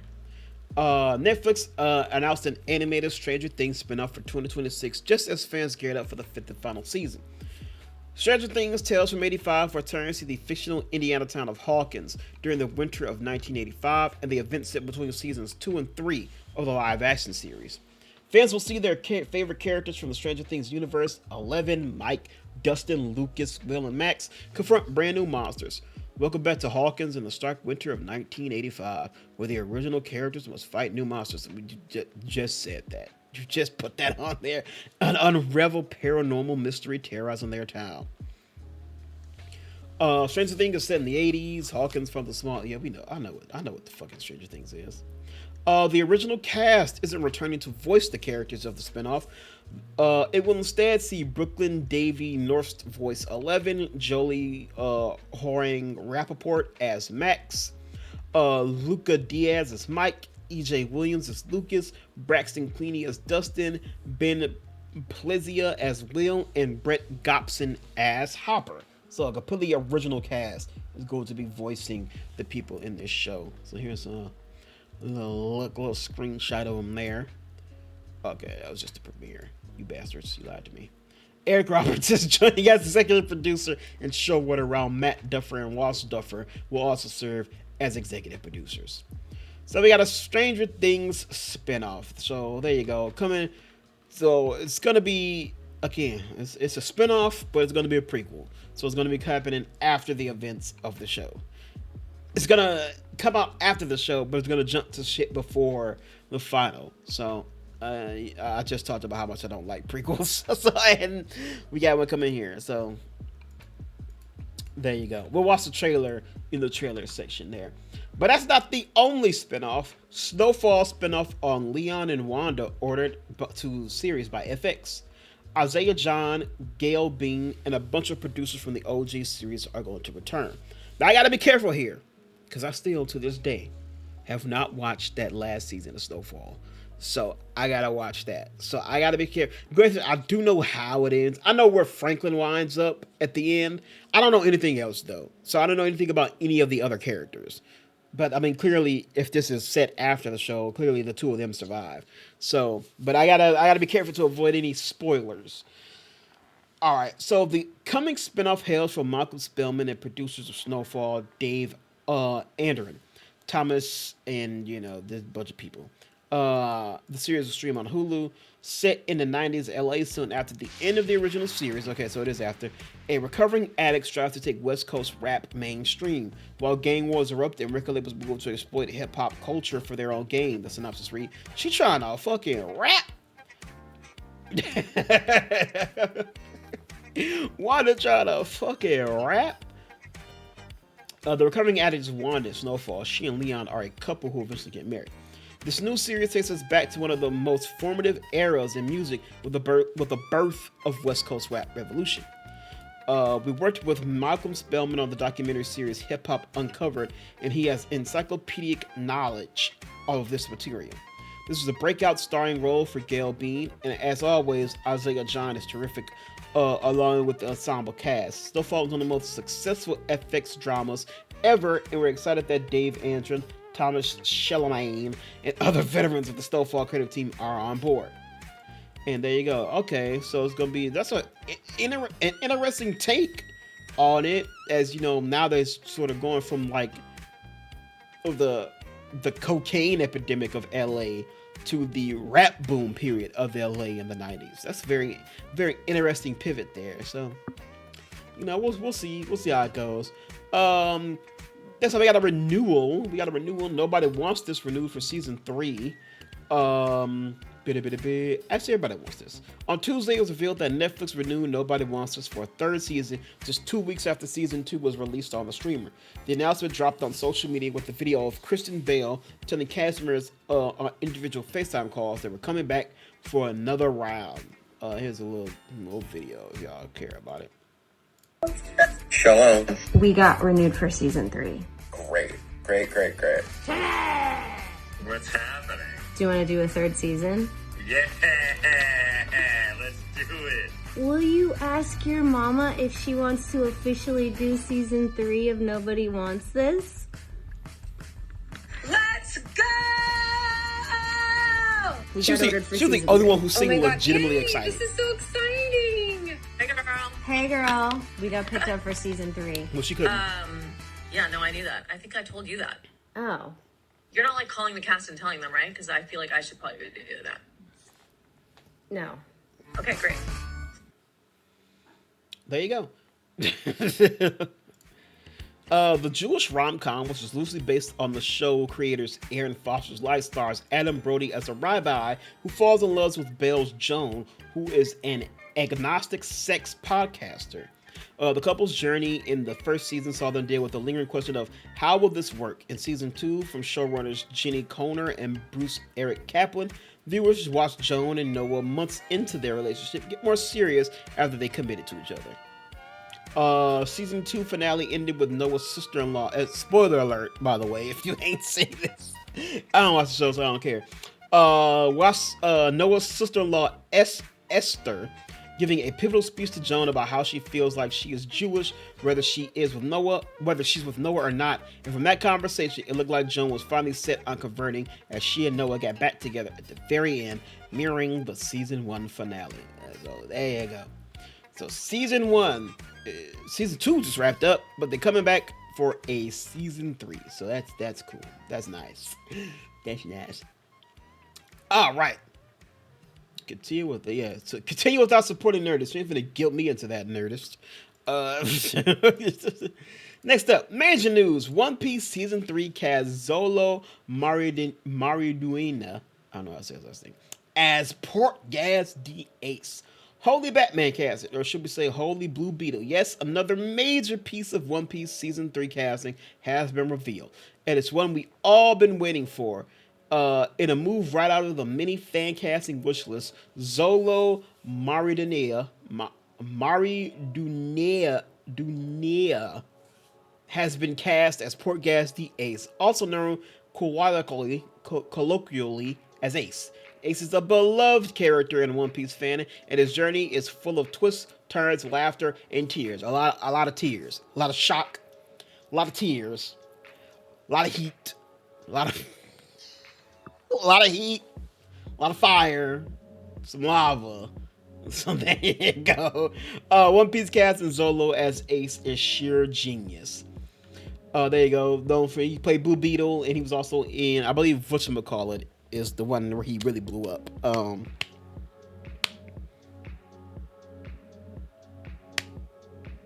Fuck. It's right on the bed. Fuck. Karate Kid. Yeah, not Karate Kid. The fucking. It's kind of Karate Kid. Cobra Kai. That's the name of it. The Blue Beetle training in super suit for the high seas. Zolo will play One Piece's Portgas the Ace in One Piece Season 3. We already knew that One Piece Season 3 would head into the epic Alabasta arc, but this casting confirms it, as Ace plays a major role in the story. Fans have long speculated that Zolo would play this major role, and now they are right. And here's the video where they announced it. A huge explosion, and Ace steps out of the flames. Alright, my bro! We're ready for you, man! See you on set! Let's get to work, Iki.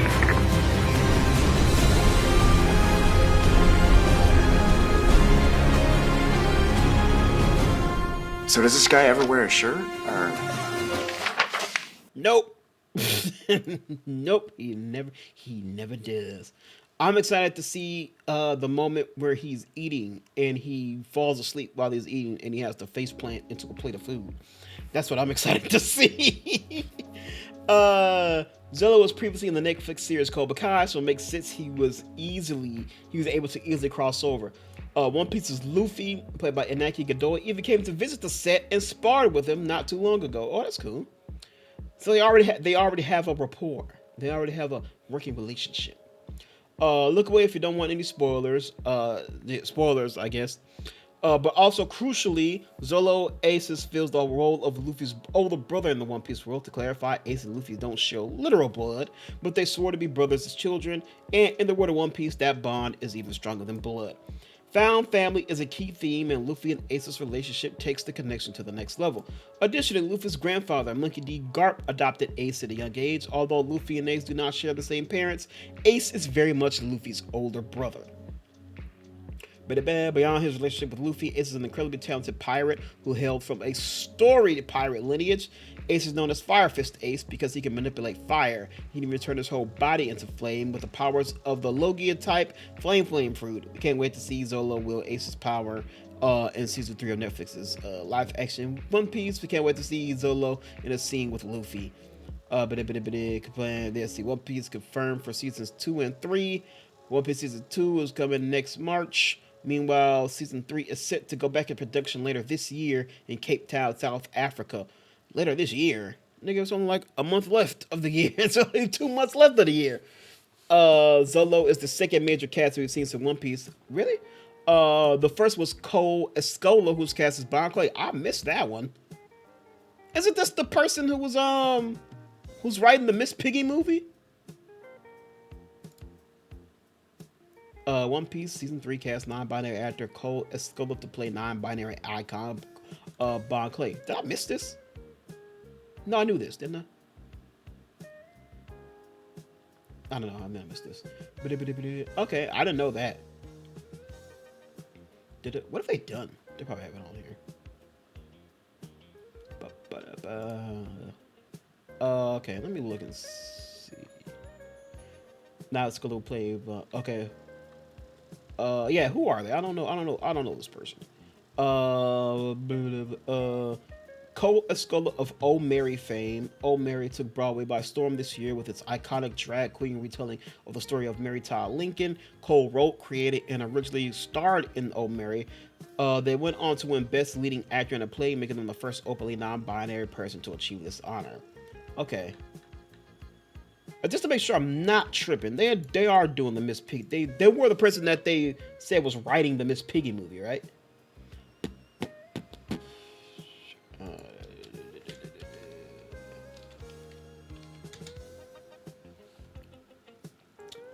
Yes, that is the same person. Okay. I'm not tripping. Okay, I'm sure like I've seen this name just recently. Okay. Cool. So two major characters to the One Piece fandom have been cast, so that's pretty cool. And I hope they kill it because these are two beloved characters.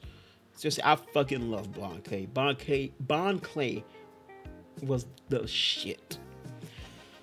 All right. Oh shit. That's it. That is it for the news story. That's it for the television story. So that is it for our news stories. As you know, we are about to get into some trailers. So for the audio realm, thank you all so much for listening. I very much do appreciate it. You can go on over to YouTube and watch some trailers with me.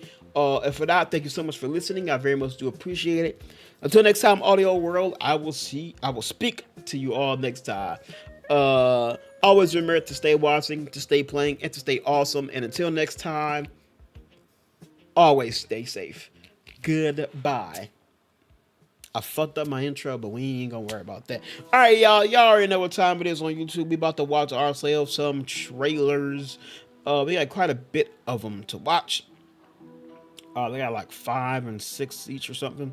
But yeah, we're gonna be watching all of them. A lot of them I'm excited for that I intentionally avoided watching so I can watch them right here for the video. So that's what we're gonna do. We already know. Let me go fill up my water. Pause the music. I'm gonna go fill up my water, and then we're gonna get into these trailers. All right. We back and we finna watch ourselves some trailers. All right. Yeah, start off with some movie trailers.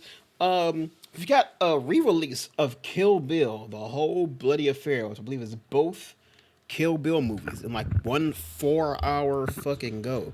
So that's what this is. So get ready for some nostalgia.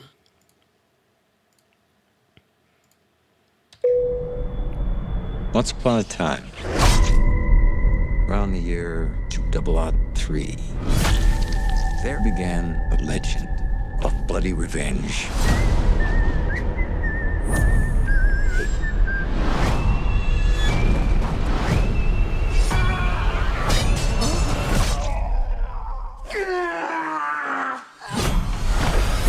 That was the warm-up round.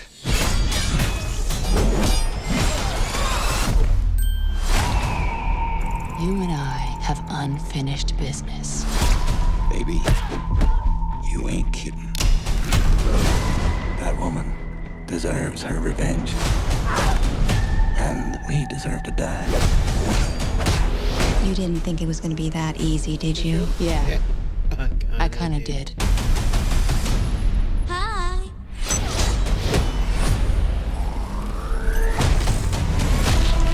One of the first crushes I ever had that really made me question. That made me question my taste in women. Come on. Well, give me the gore details. And we're talking the whole shebang.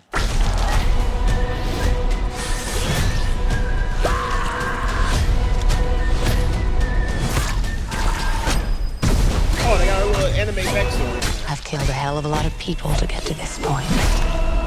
And when I arrive at my destination,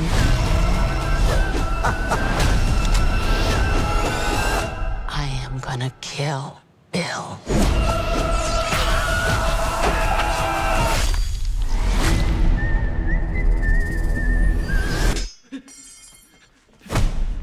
This is what you get for fucking around with Yakuzas! Go home to your mother! Also, it's in the theaters. I thought it was a fucking thought it was a home video release. I forget this shit fucking moves so goddamn fast. Whatever. You know what Kill Bill is. You know how it is. So that's cool. All right, first up, Michael. This is one of the trailers I avoided watching, so I can watch it for the first time on this episode. We've been following this for quite some time. This movie was supposed to have been had it come out, but what was the fucking story? They had I think the estate had some complaints. The Jackson family, the Jackson estate had some complaints about the way it ended. So they kind of had to go back and like redo or reshoot or add on to the ending or something. I don't know, but this movie was supposed to have been out, but they went back and they had to like change the endings and shit. So that's what it is. I forget it does this shit now. What's this? Have you watched that? I don't think I did. I don't think I put it on the fucking thing either. I might have to put that on there. The comments. They don't put I can't put the descriptions on this bitch no more. You get the comments on the side, but like, all right, here we go. Michael, this is gonna be my first time seeing it, so let's check this out. I know it's his nephew or something. I know you've been waiting a long time for this. The tracks are made, the songs are ready. Let's take it from the top.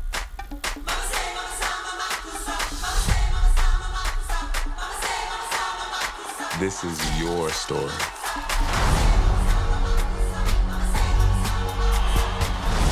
Honor your past and embrace the future. That's what people want.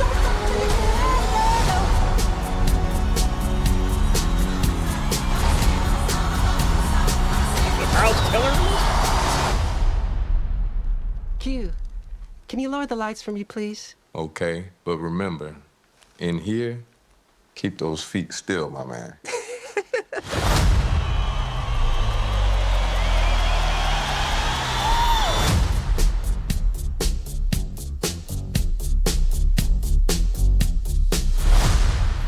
That's pretty good. He looked pretty good in some shots. That was the one shot where he was holding the Grammys or whatever that shot was. He looked good in that one. Right there. He looked good now. Looks fucking just like him right there. Embrace the future. That's what people want.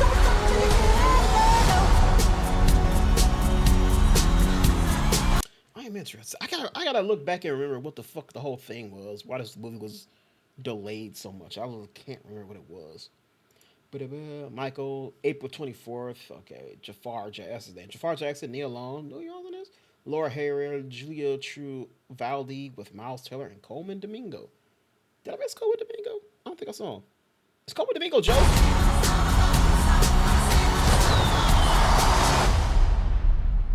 Q, can you lower the lights for me, please? Okay, but remember, in it's Quincy. here, keep those feet still, my man.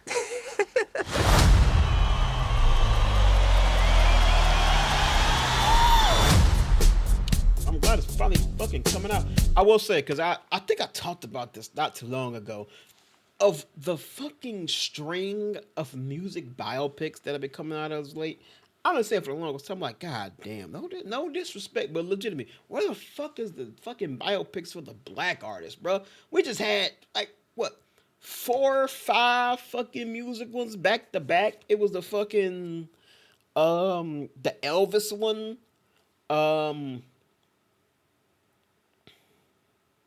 It was the Elvis one.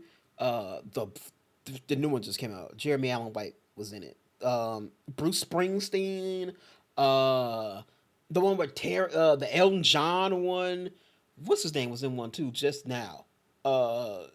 Timothy Chalamet just did one. Bob Dylan. Yeah, fucking all these. I'm like, God damn, where the fuck is the black ones at? So I'm going to finally get one, because, like, God damn. Queen, I seen the Queen one. Queen had one. There's one, like, in the works right now. The Beatles got one working on right now. It's like, God damn, where the fuck all the biopics for the goddamn black artists? Like, what the fuck? Where's my Selena biopic, bro? What the fuck is going on? Where's my DeBars at? All right, next up is Five Nights at Freddy 2. So you wanna tell me about your bad dreams? It's always the same. Speaking of Tyrion, what the fuck is his name? I'll constantly get them two niggas confused. Him and him. I get these niggas confused all the fucking time. Your dad.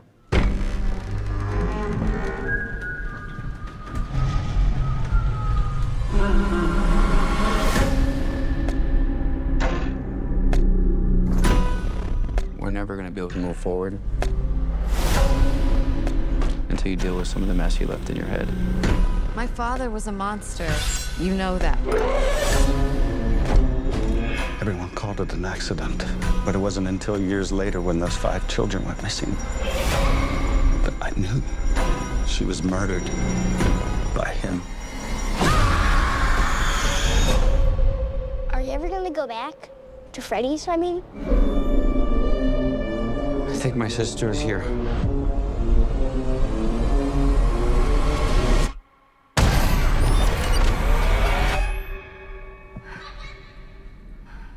Where are you gonna run to? Did the first one release in theaters? Or was that just Peacock?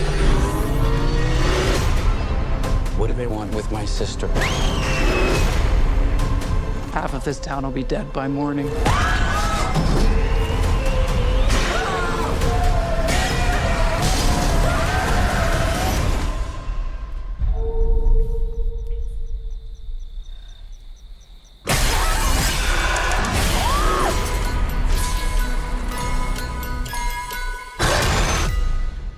Oh, it is in theaters. Okay.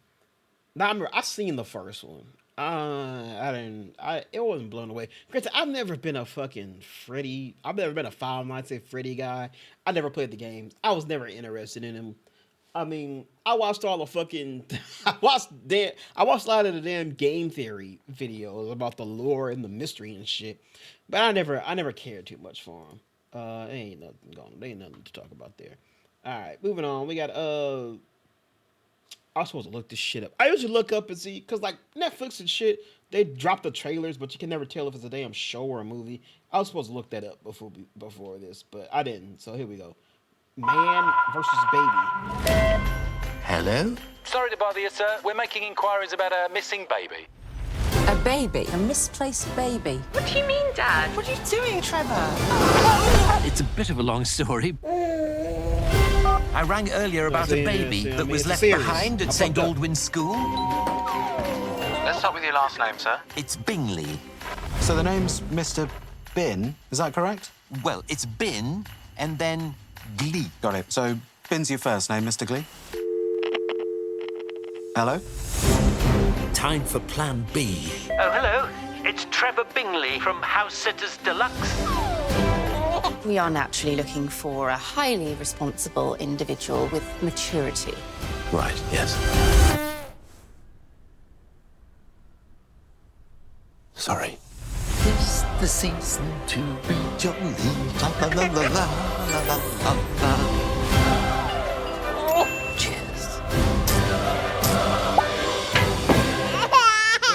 goodness. This is an emergency. We have a missing infant. Whose baby is this?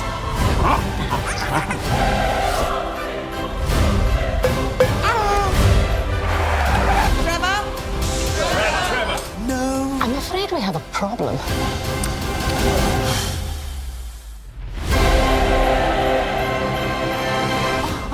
How old Where does a baby come from? About 3 months. He's huge for 3 months. Well, you should see his mother. Yeah,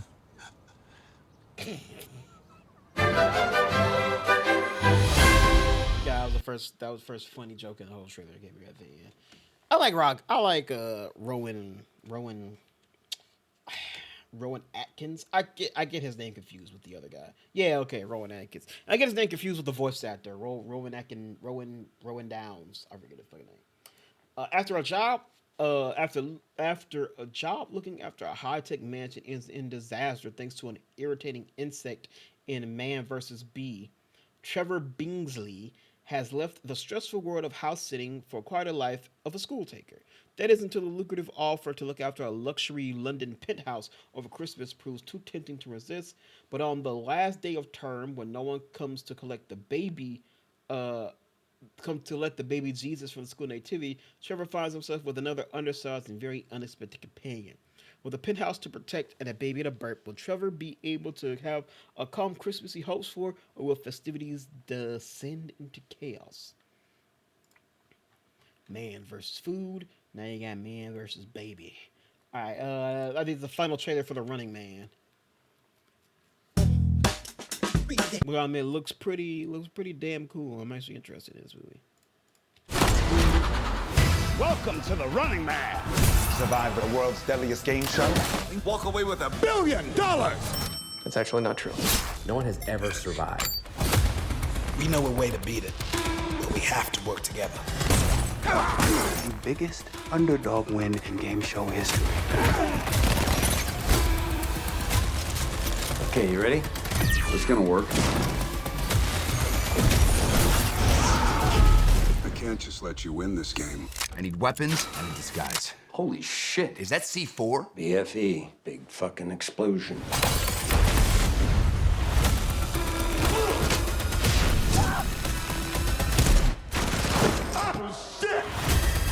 I'm gonna burn this building down. That's the spirit. The Running Man. Only in theaters. Friday. Get tickets now. Oh, shit, that comes out this weekend. Fuck. Do we do a double? Do we see Running Man and Predator in the same weekend? Well, it won't be a weekend. It'll be Sunday and Monday, because that's when I'm off work. But anywho, yeah, still looks good. That's it for our movie trailer video game. What the fuck is these? What is this? Tier. Oh yeah, some game called Tier. I don't know what the fuck it is. Adobe Acrobat Studio. Some motherfucking tanks in that bitch. So we'll see what's popping on that.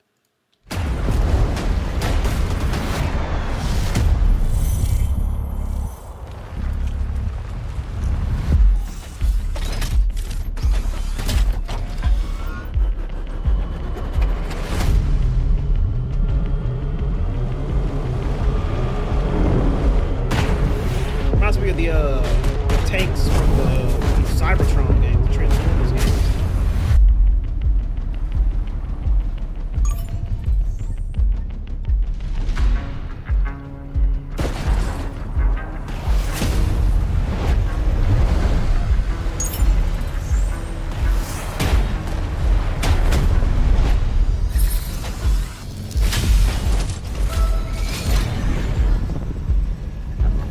Is this just the goddamn BR with fucking tanks?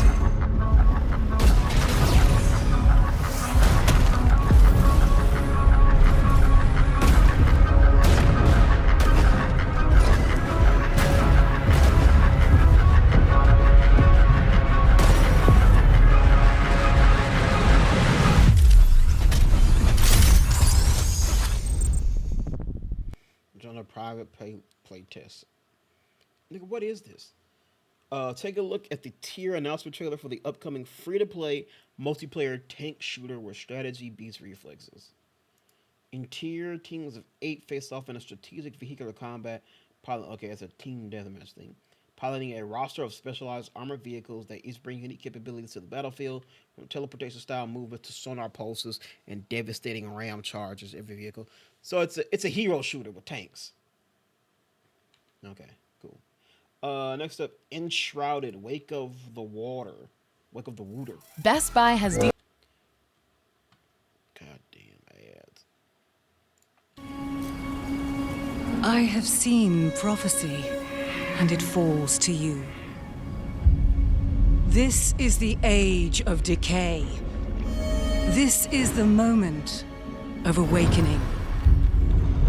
This is the time for heroes to crack the earth, call fire from the sky, and claim the jewel of Ember Vale forever. To seize the land I could not tame, conquer your fear, forge your path, and strike at the fury of ancient malice. Immerse yourself in splendor,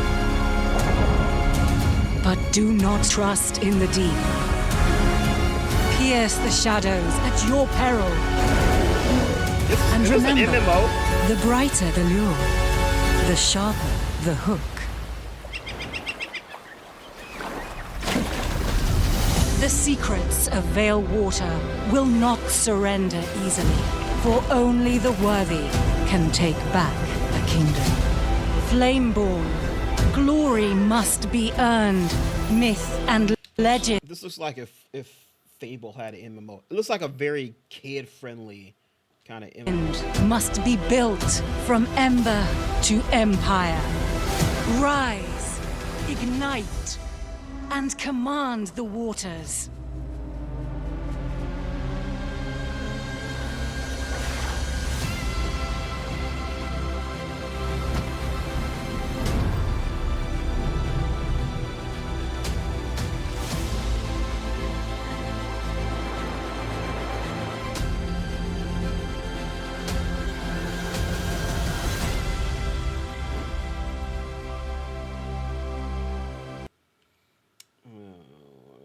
Wake of Water cinematic for Uncharted, the huge base building open world exploration game developed by King Games. Okay. They look at the 7th major update for the game? God damn. I've never heard of this game. It's on its 7th update. That's crazy. Alright, whatever. Alright, next up is Glass Cleaner Simulator. I'm sorry, Cash Cleaner Simulator.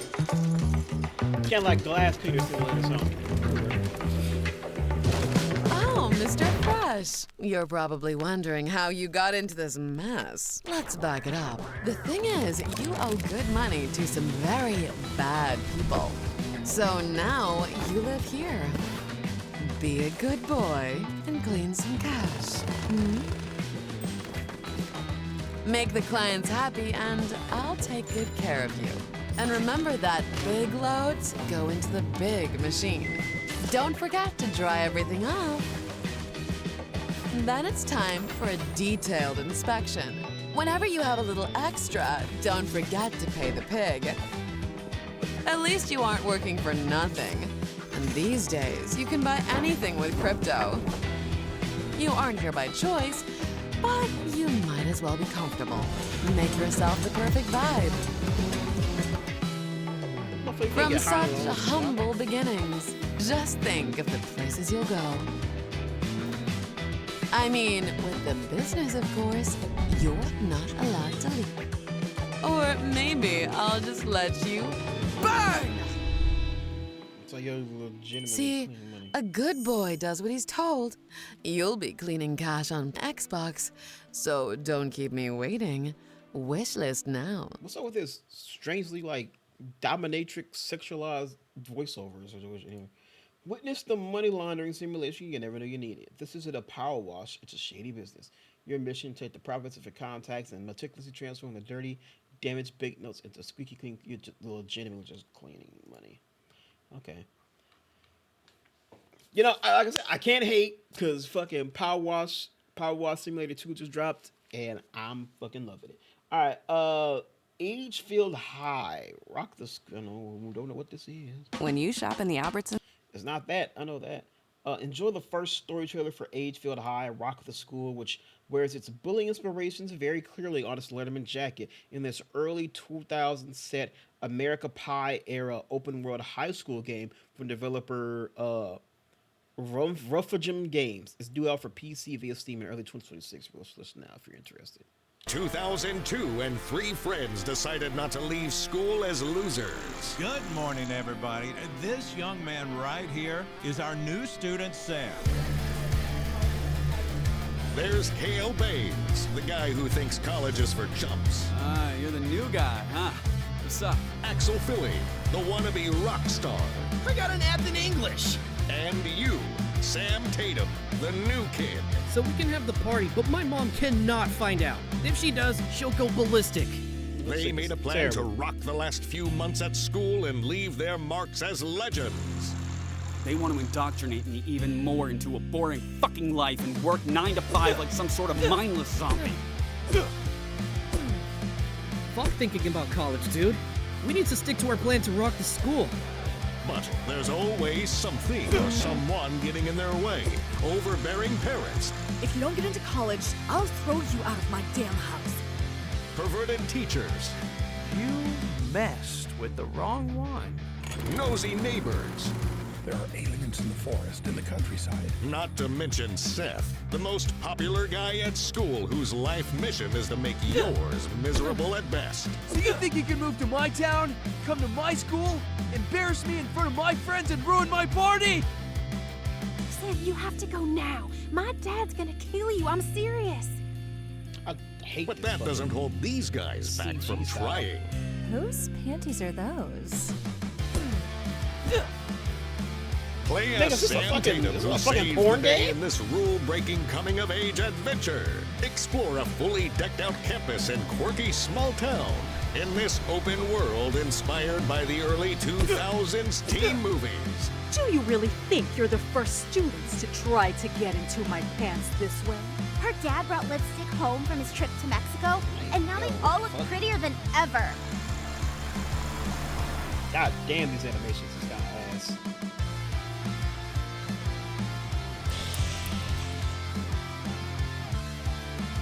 We drink as much as we could, go streaking to the girl we liked, and then tell her how much we loved her. Return to the early 2000s one last time. Agefield High, rock the school. Wish list now. As we all know, in the early 2000s, there were no black people.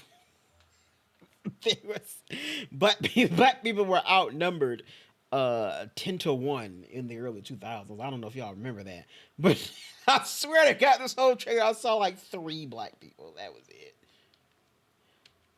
Was it? Oh, we read this already. I don't know. Yeah, I mean, not for me, but you know, if that's what y'all interested. It's a wish list. It's just summer 2026. There you go. And then just for the fuck of it, we got the Call of Duty. To survive what's y'all excited for the next Call of Duty? It began with one man, Yeah, try to Raul answer the Menendez, call. a Nicaraguan arms dealer turned populist Mason and the numbers. leader. His personal vendetta against the United States, unleashed through cyber warfare and global propaganda, sparked a second Cold War. The mission to bring him down spanned 2 generations. A job that began with CIA operative Alex Mason in the mid-'80s, leading to his death in 1989. The hunt continued in 2025 with his son, Commander David Mason. With the help of Frank Woods, the man who raised him after his father's death, David eventually stopped Menendez's plot to hijack America's drone fleet. But the damage was done. Menendez's supporters only grew stronger. Infrastructure collapsed, causing widespread chaos and distrust on a global stage. And out of the storm, new powers emerged. At the top of the list, the Guild, a former crime syndicate based in the Mediterranean city of Avalon that evolved into a global tech giant led by new CEO Emma Kagan. They vowed to bring humanity back from the brink, inspiring millions with the promise of peace. As the world still reels from these events, David continues to fight alongside trusted allies. Nigga, was that? Oh, it is. I was sure like, wait a goddamn. I was sure like, nigga, was that Michael Rooker I just saw? David draws strength from legends who came before him, like Commanding Officer Colonel Troy Marshall, who once crossed paths with the Guild during their criminal years. Now his focus lies solely on the future. But in the world of Black Ops, the past never dies, and every action has its consequences. Oh my god, nigga, this shit drops this weekend. I've barely seen or heard anything about this game. And this shit drops this weekend. Pre-order now. What the fuck was that? Alright, anywho. Philly kid. That was our last video game trailer, by the way. So, Bel Air, the final season, the trailer for that. Philly kid. Comes to Bel Air. Fish out of water, but still thriving. These boys are about to go off to college. I'm taking the biggest swing of my life here. I used to feel so devastated. My GPA is top of the class. Princeton should be lucky to have me. Looking long term. Ownership, legacy. We're looking for more. What's your grit? I need a little bit more time to make something shake. Time isn't on your side, nephew. I used to feel so devastated. I worked so hard to get my life back on track. I just want to move on. For me or your history? What? Probably drop that that fentanyl. Sit beside me. Drop that coke addiction. There's consequences for disloyalty. I'm the one who got snatched off the street, right? What happens when you want to walk away from this again? At times I thought we'd never make it. The thought of starting over terrifies me. I'm gonna be right by your side. I'm not trying to spend my high school years living in the shadow of Hillary and Carl. They did have another kid, didn't Your they? whole Nikki, future can be right? right in front of you. Sometimes letting go is braver than holding on out of fear. The only plan that matters right now is love. It's no NBA.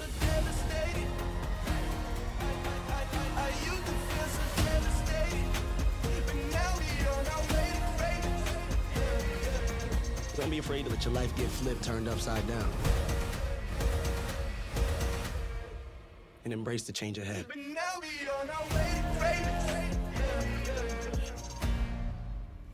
All right. Oh, I keep forgetting the autoplay shit. In season 4 of Peacock's Bel Air, Will tries to balance the fun and excitement of senior year. I think we read this when we read the Aunt Viv article. The excitement of senior year with the expectations that have brought him to this moment.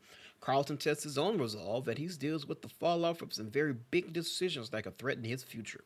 Together, both boys will help each other through this pivotal time in their lives.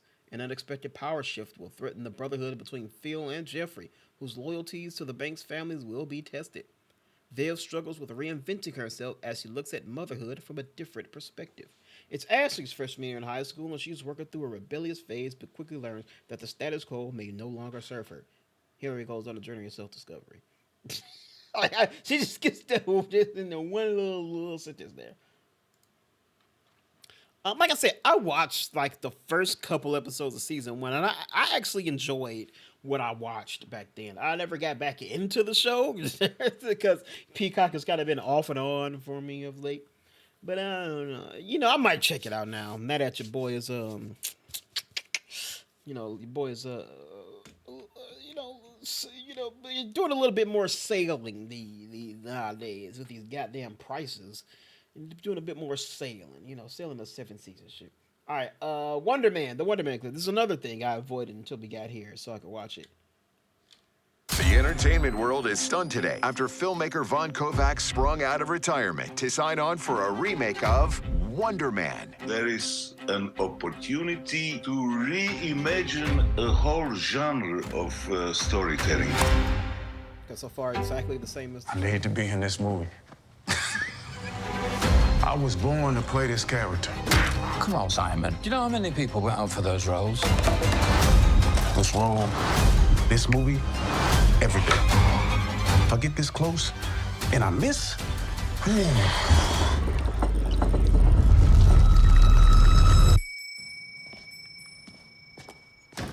I'm gonna need you to sign this. To confirm you don't have superpowers? Yeah. Okay, a little something, not too much.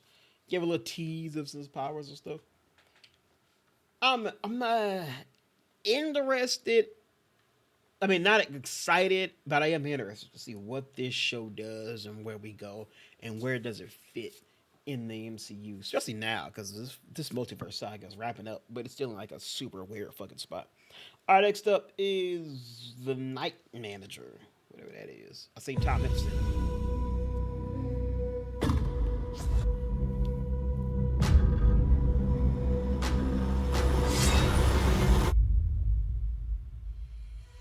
Shall we begin?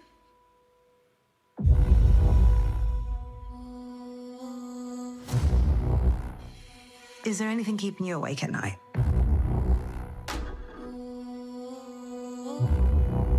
And romantically, any developments on that front? Welcome to Colombia.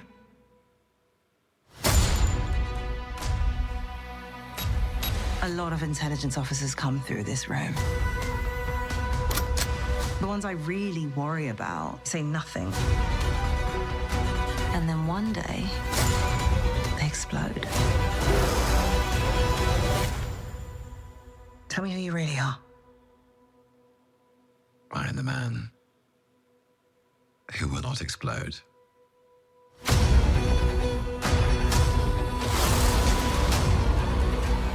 Tom Hiddleston's back, baby. The Night Manager. It was a season 3. Absolutely no idea what this is. The only one man for the job. Watch the new season.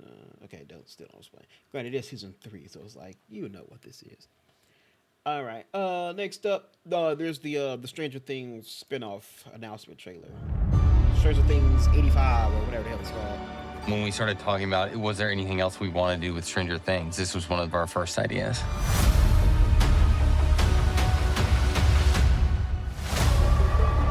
The idea was kind of to evoke a feeling of an 80s cartoon. With animation, there's really This should look like a Telltale game. really no limits. Eric and his team can just go wild. And they have. And they have.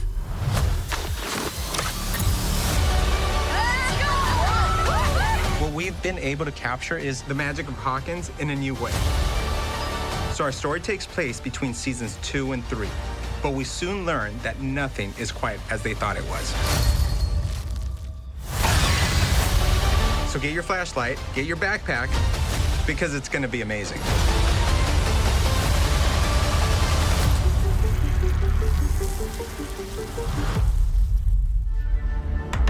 There you go. Yeah, not too much. Just gonna talk about it in general. But yeah. But you know, we read the article. We knew what it is. All right, and Percy Jackson. This is another one that I didn't watch until we got here, but I was excited to watch it. Percy Jackson season 2 trailer. You guys get nightmares, right? I usually get ones that tell me the future. Percy.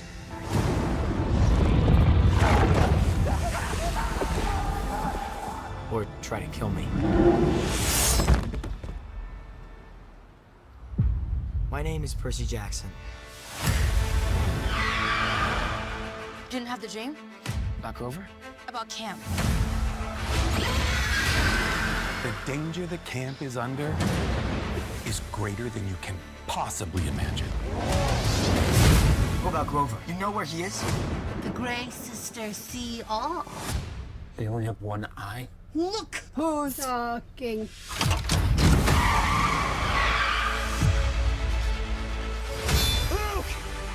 I'll see you out there. Look, poisoned her. If the tree falls, the barrier falls, and camp will be open to any attack. Save Grover. Percy, you gotta find him. Save camp. For the key to our survival, you must quest to the Sea of Monsters.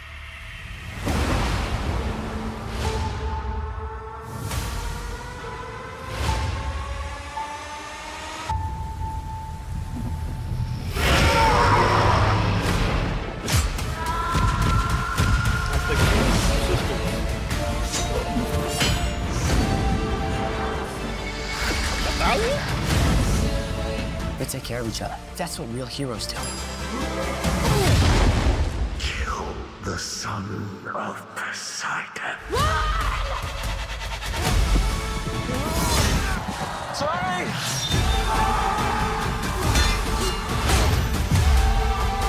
You can't give up on your family. Perseus, I forgot he is. don't underestimate yourself.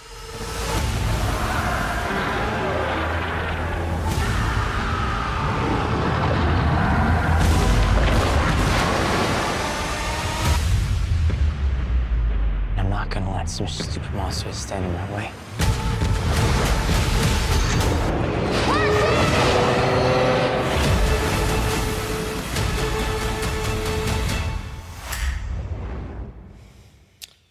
Yes, sir. I think that was our last one, right? Yeah, that was our last one. Yes, sir. After Camp Half-Blood's protective border is breached, Percy Jackson embarks on an epic odyssey into the Sea of Monsters in search of his best friend Grover and the one thing that could save the camp, the legendary Golden Fleece. With help from Annabeth, Clarice, and his newfound Cyclops half-brother Tyson, Percy's survival becomes essential in stopping Luke, the Titan Kronos, and their impending plan to bring down Camp Half-Blood and ultimately Olympus. He better have that wedding dress on the whole time. Yeah, that shit looks good. I like that. Did I watch this? I don't think I watched this. This was the behind the scenes thing. So that is it for this edition of News Drop. As always, thank you all so much for watching. I very much appreciate it. I hope I informed you on a couple things here and there. You know, let me know down in the comments what you think about it. Are you excited for the Mass Effect TV show and the news we got? Like I am. Very excited. It's not just going to be a carbon copy retelling of the original trilogy. I'm very happy about that. Are you happy for the... what's it called? Nobody wants this. He's happy for that's getting a season 3. That's coming back for season 3. Excited for Percy Jackson season 2, like me, because I know I am. I can't wait till we get to books 3 and 4 though. That's my shit right there. What else did we talk about? Are you absolutely heartbroken? Did you not see the fucking GTA delay coming? You know, let me know. But that's all from me here today. So until next time, everybody, always remember to stay watching, to stay play, and to stay awesome. But also, of course, most importantly, to stay safe out there. Until next time, everybody, I will speak to you all later. Goodbye.